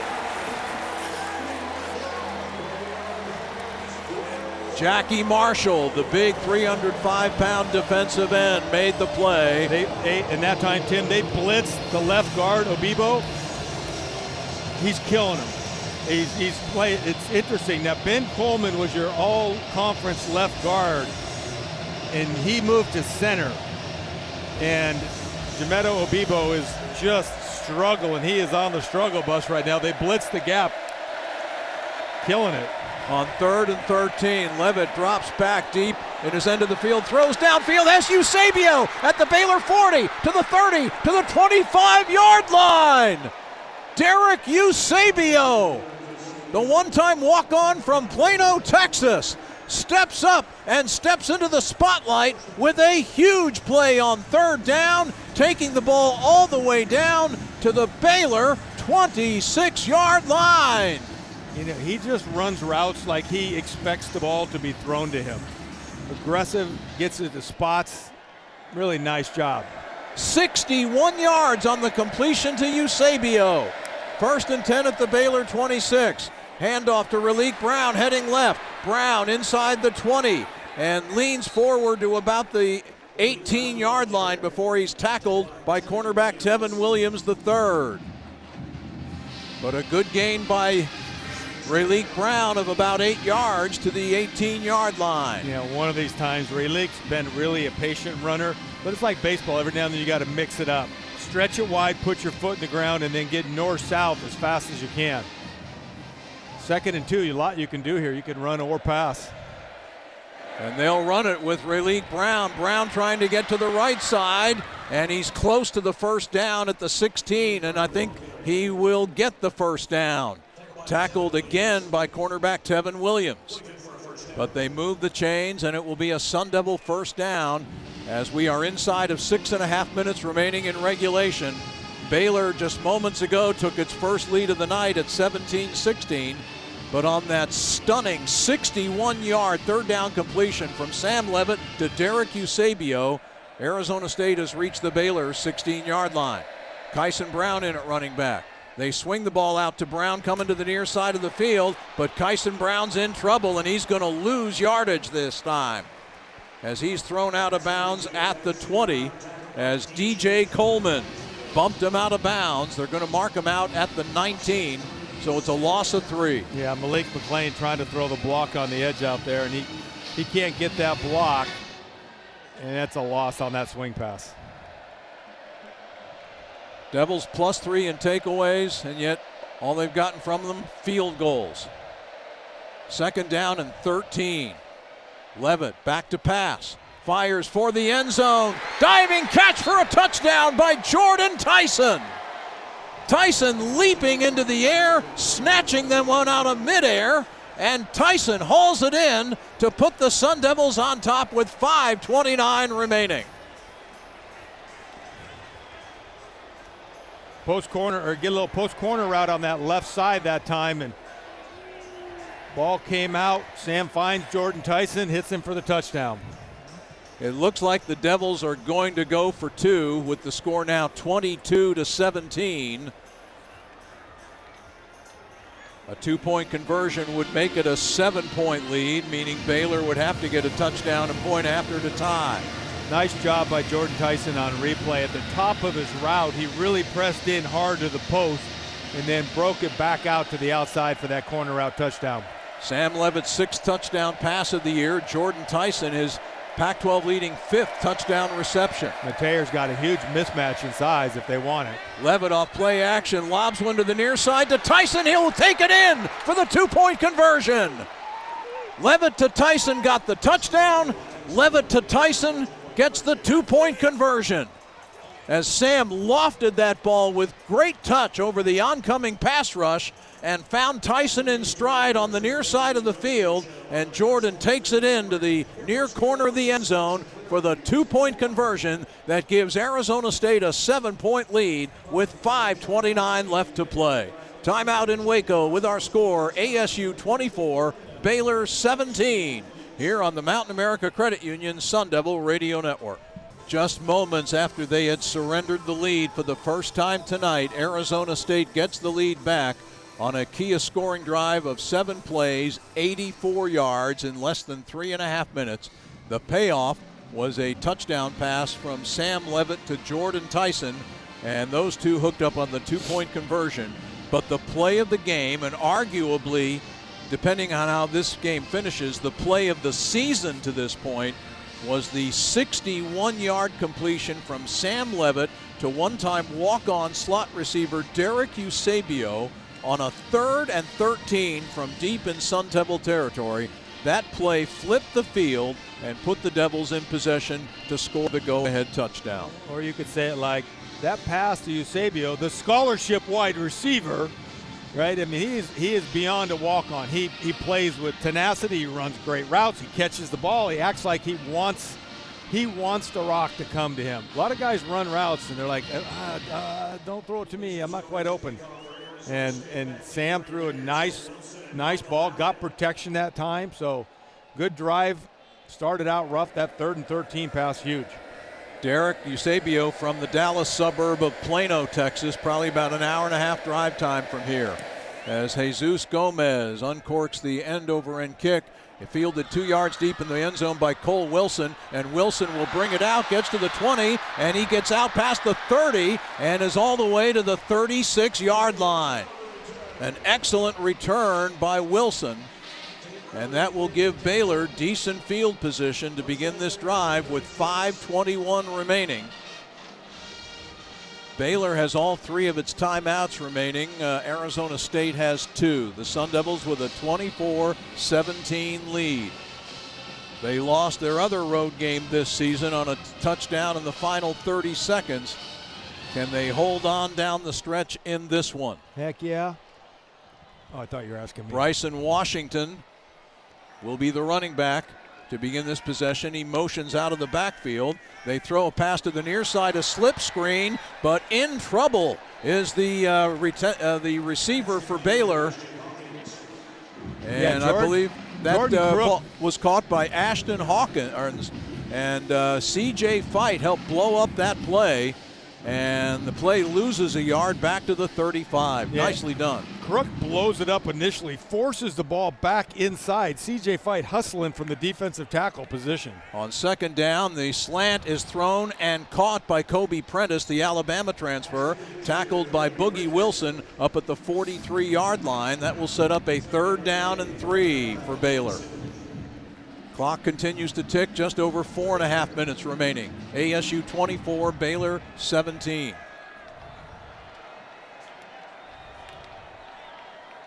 On 3rd down and 3, Robertson hands it to Bryson Washington, and he's got a 1st down to midfield before he gets tackled. Washington dropped by Keyshawn Elliott and Jordan Crook. Those two have played a whale of a game. Each of them has been outstanding tonight. And now they will come out of the lineup. Cyrus Fiaseu and Martell Hughes will replace them. When the ball is snapped, we'll have just under 4 minutes left to go. Sun Devils lead by 7. Elijah O'Neal sprints off the field, gets off in time. On 1st and 10, off play action. Robertson throws far side of the field, and that pass incomplete. There were 2 receivers in the general vicinity of the football on the far side. Kobe Prentice was one of them, and the other was Ashton Hawkins, and the ball didn't find either. That was a better job by the defensive line of pressuring the pocket. Clayton Smith pressed it from the inside. It was a tackle and twist. They didn't lose the edge and sped that throw up by Sawyer Robinson, the quarterback. 2nd down and 10 from midfield. Again, a play fake. Again, Robertson looking to throw. Here comes the pressure, and he goes down. Back at the 37-yard line, C.J. Fight breaks through and drops Robertson for a loss of 12. They will spot it at the Baylor 38. Good job. Again, a twist. And C.J. Fight was playing Robertson to roll to the outside. So many times we've seen him escape to the outside. We talked about containing on the outside. Great job by Fight getting a huge sack. So now it's 3rd and 22 for Baylor from their 38-yard line. Nearing the 3-minute mark. Robertson back to pass on 3rd down. Pocket starts to cave in. Throw over the middle is caught, and caught for a 1st down by Lewis Brown, the 4th, and he gets all the way down to the 36 of Arizona State. Oh my goodness. 26 yards on 3rd and 22. Clock continues to tick away. Actually, it stopped for a moment while they reset the chains. Now it starts ticking. Under 2:40 to go. 1st and 10, Baylor at the ASU 34. Caden Knight gets the handoff, and Knight is dropped after a short gain on the play. Jordan Crook with a terrific open field tackle. A yard gain to the 33. No timeout called. Baylor will try to conserve its remaining 3 timeouts once we get past the 2-minute timeout, which is coming up in 12, 11, 10 seconds. You know, interesting. Baylor had a backup center in there for a couple of plays, but Colton Price is back in there now. 2nd down and 9. Robertson looking to throw. Now throws over the middle. That pass is caught by Trigg, breaks away, and he scores with 1:52 left to go.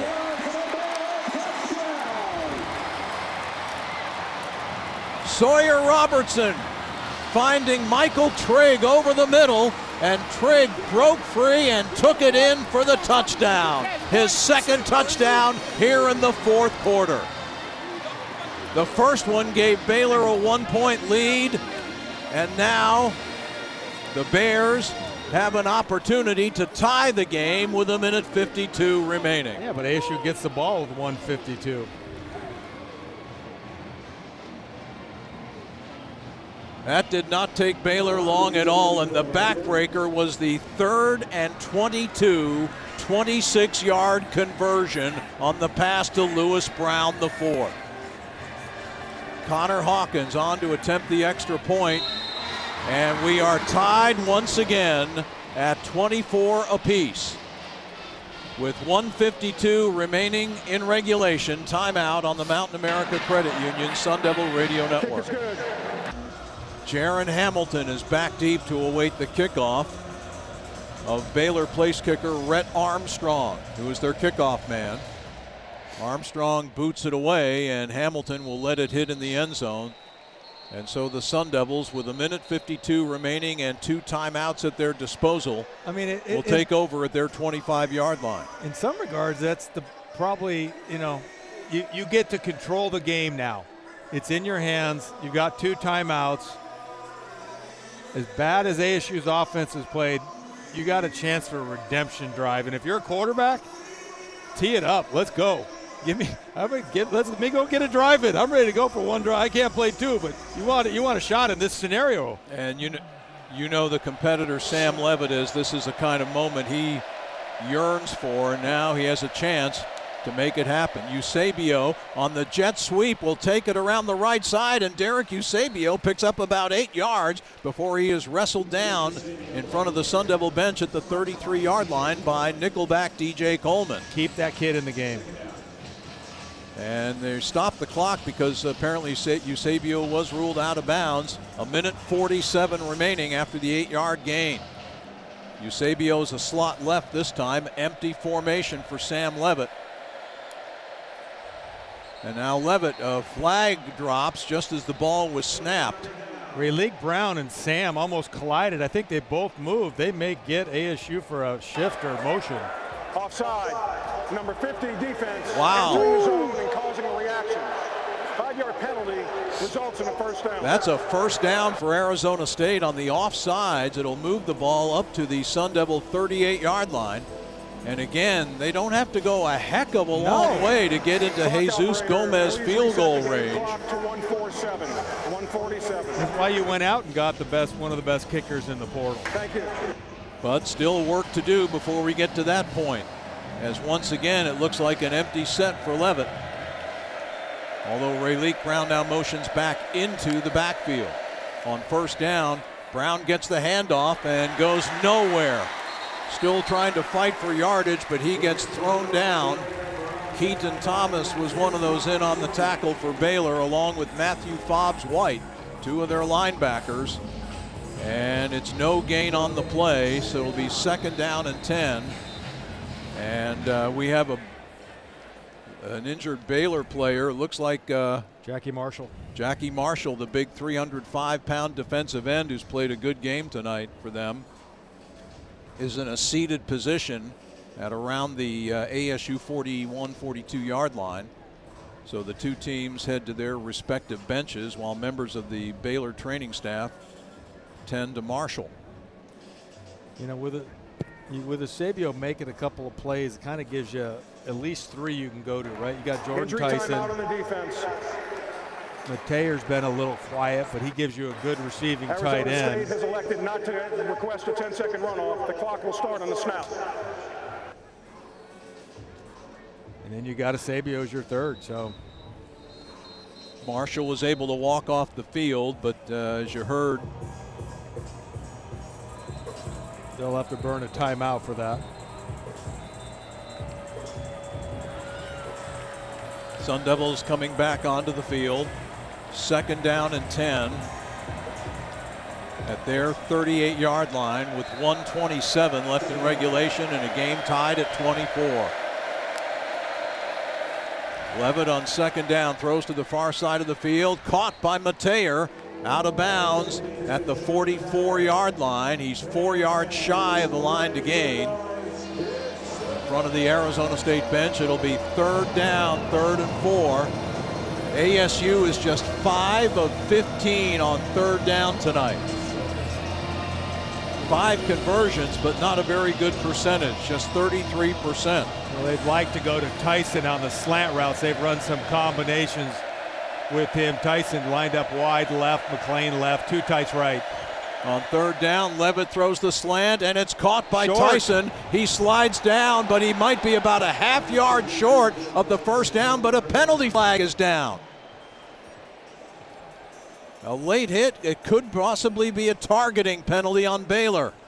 And that is extremely costly for the Bears because it looked like Tyson, Jeff, was about a half yard short of the first down. That's that slant route they like with McLane running upfield, Jordan coming underneath, and he was short. He thought he had the first down, so he slid, and he gets hit late while he's down. Problem is whenever the officials get together like this, my itch starts to go. Like, are they going to pull this thing or? After the play was over, personal foul, late hit, defense. 15-yard penalty. Jordan Tyson's down as he's going down, and he's on the ground on his posterior side. 33 comes in late and hits him. No targeting, Coleman. but that is a personal foul, 15 yards, and it moves the ball inside the Baylor 40 to the 38-yard line. And technically, you could say they are already in Jesus Gomez field goal range. He has a career long of 57. But the Devils want to get a lot closer than that, and they still have 1:17 to work with.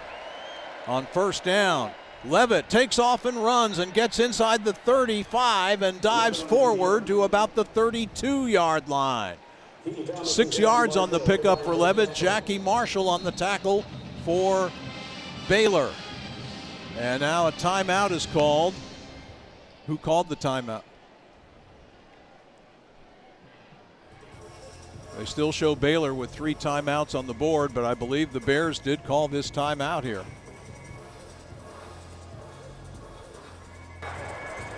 Timeout. Baylor. Yep. Their first of the half. It will be 30 seconds. Clock operator, please reset the game clock to 1:10. 1:10 on the game clock, please. They're actually putting 5 more seconds on the clock from what it currently has displayed. Thank you. It was at 1:05, now 1:10 put on the clock. When the ball is snapped again, it will be a second down play for the Sun Devils, 2nd and 4 from the Bears' 32-yard line. ASU and Baylor now each with 2 timeouts remaining. Kyson Brown is in the game, so Arizona State now with 394 total yards, Baylor 358.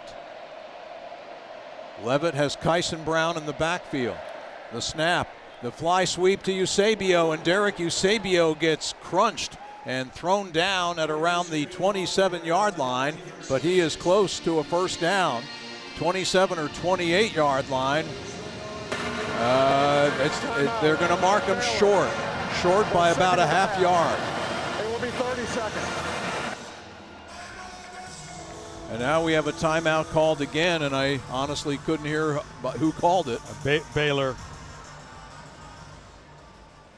And Eusebio was taken down by nickelback Kendrick Simpkins.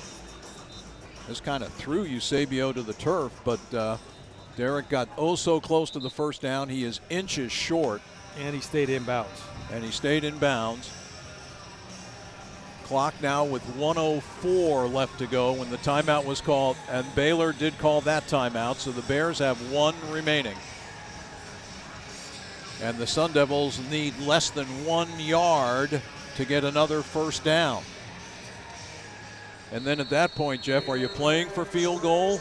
I mean, I don't think you want to get Baylor back the ball at all. So I think you kind of start moving it into field goal range. Don't be surprised to see Cam keep a couple of these as well. Excuse me, not Cam. Sam keeps them. Let's see if he lines up under center, and he will. It's 3rd, less than a yard, a quarterback sneak, and a first down for Levitt as he sneaks it down to the 26-yard line. So that will move the chains and create a 1st and 10, Arizona State at the Baylor 26. Now, if I'm Miranda, I'm going to keep my timeout just so I can try to ice the kicker right before the field goal kick. From this distance, it would be approximately a 43-yard attempt for Jesus Gomez. But again, the Devils still have time to play with. 48 seconds left. The fly sweep to Rayleigh Brown. Brown trying to stay in bounds. He goes down at the 26-yard line. He tried to get outside and couldn't, but did stay in bounds and kept the clock going. It just tells you how unconfident ASU is in their running game on the interior, that you have to keep running these fly sweeps. Yeah.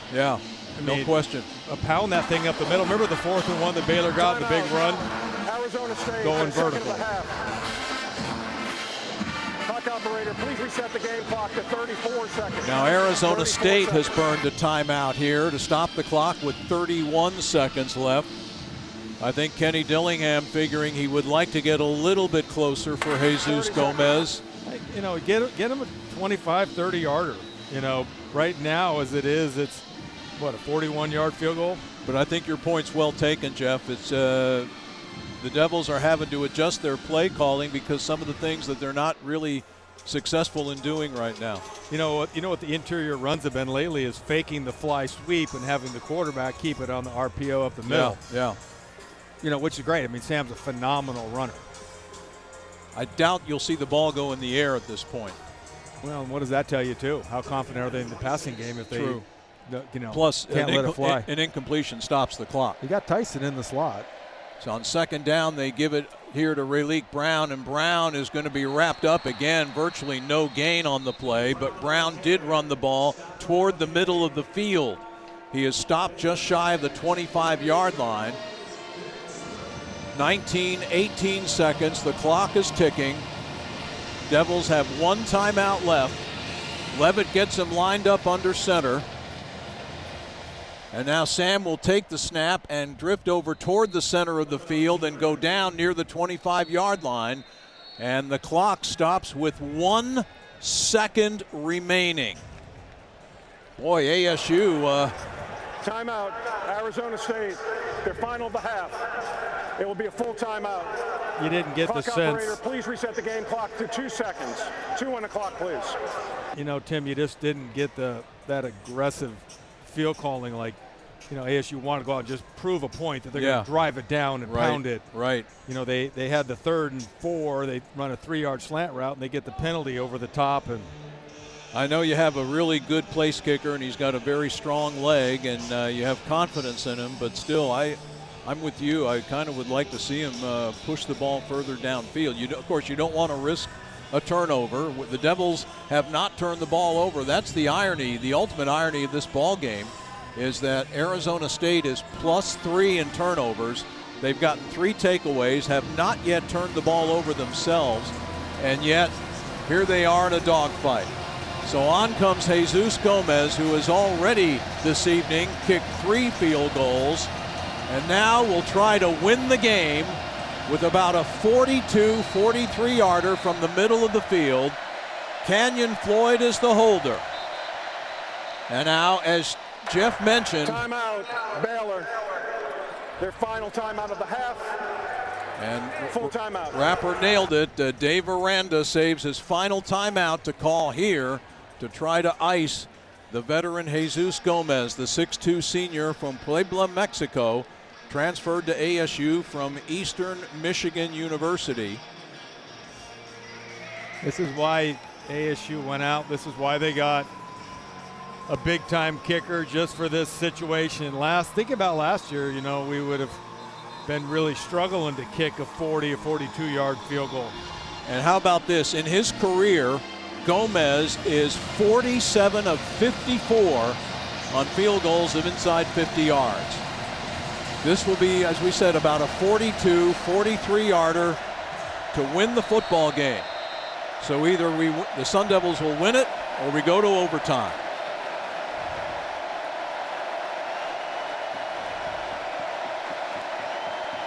There's the snap. Gomez for the win, on the way, and it is good! It is good! Jesus Gomez nails it from 43 yards away, and on the final play of the game, the Sun Devils defeat the Baylor Bears 27-24 to win their Big 12 Conference opener for the first time in program history. Man. And Gomez is mobbed by his Sun Devil teammates at around the 30-yard line. Jesus Gomez, 4 for 4 in tonight's game, and the game winner on the final play of the game. Sweet Fancy Moses. Let's go down to Kevin Turner. All right, the unsung hero tonight, Derek Eusebio, my former walk-on wide receiver. Take us through that 3rd and 13. It's a play like I haven't really practiced just because we've been running a lot of tight end sets, trying to get the tight ends involved in the game. But I've been just paying attention on the sidelines. It's like a read, and there's two wide open. You just run right down the middle, and Sam really just gave me the ball. I was just trust. You had a big 3rd down conversion. Jeff Van Rapphorst, Rose Bowl MVP quarterback, said he looks like you want the ball. You make yourself available when you're running your routes. What are your thoughts when you take off from the line of scrimmage and you look at Sam? No, to be honest, it's it's a mentality just to get open every play. As a wide out, that's what Hines tells us. We have to get open against man. They're going to challenge us. They know JT. They're going to cover him. So it's up to all of us to step up. So it's just how it is. Great wide receiver room. You're the leader in the clubhouse right now. In your Sun Devil career, averaging 47 yards a catch, my man. That's funny. I was after that first that little route in the middle. I thought I was like, dang, my average is gonna go down, but then it always comes back, I guess, right down the middle. Back home in Texas, go congratulate and have fun with the boys. Yes, sir. Thank you. All right, guys. I'm all whipped up too down here. Let's go back upstairs. What a game. Thanks to Kevin Turner and Derek Eusebio, who came up with the play of the game. That game-turning 61-yard reception on 3rd and 13 that got the Devils a go-ahead touchdown. And then after Baylor stormed back to tie it, Arizona State wins it on Jesus Gomez's 43-yard field goal on the final play of the game. Arizona State 27 and Baylor 24, the final score. And we'll take a timeout here on the Mountain America Credit Union Sun Devil Radio Network.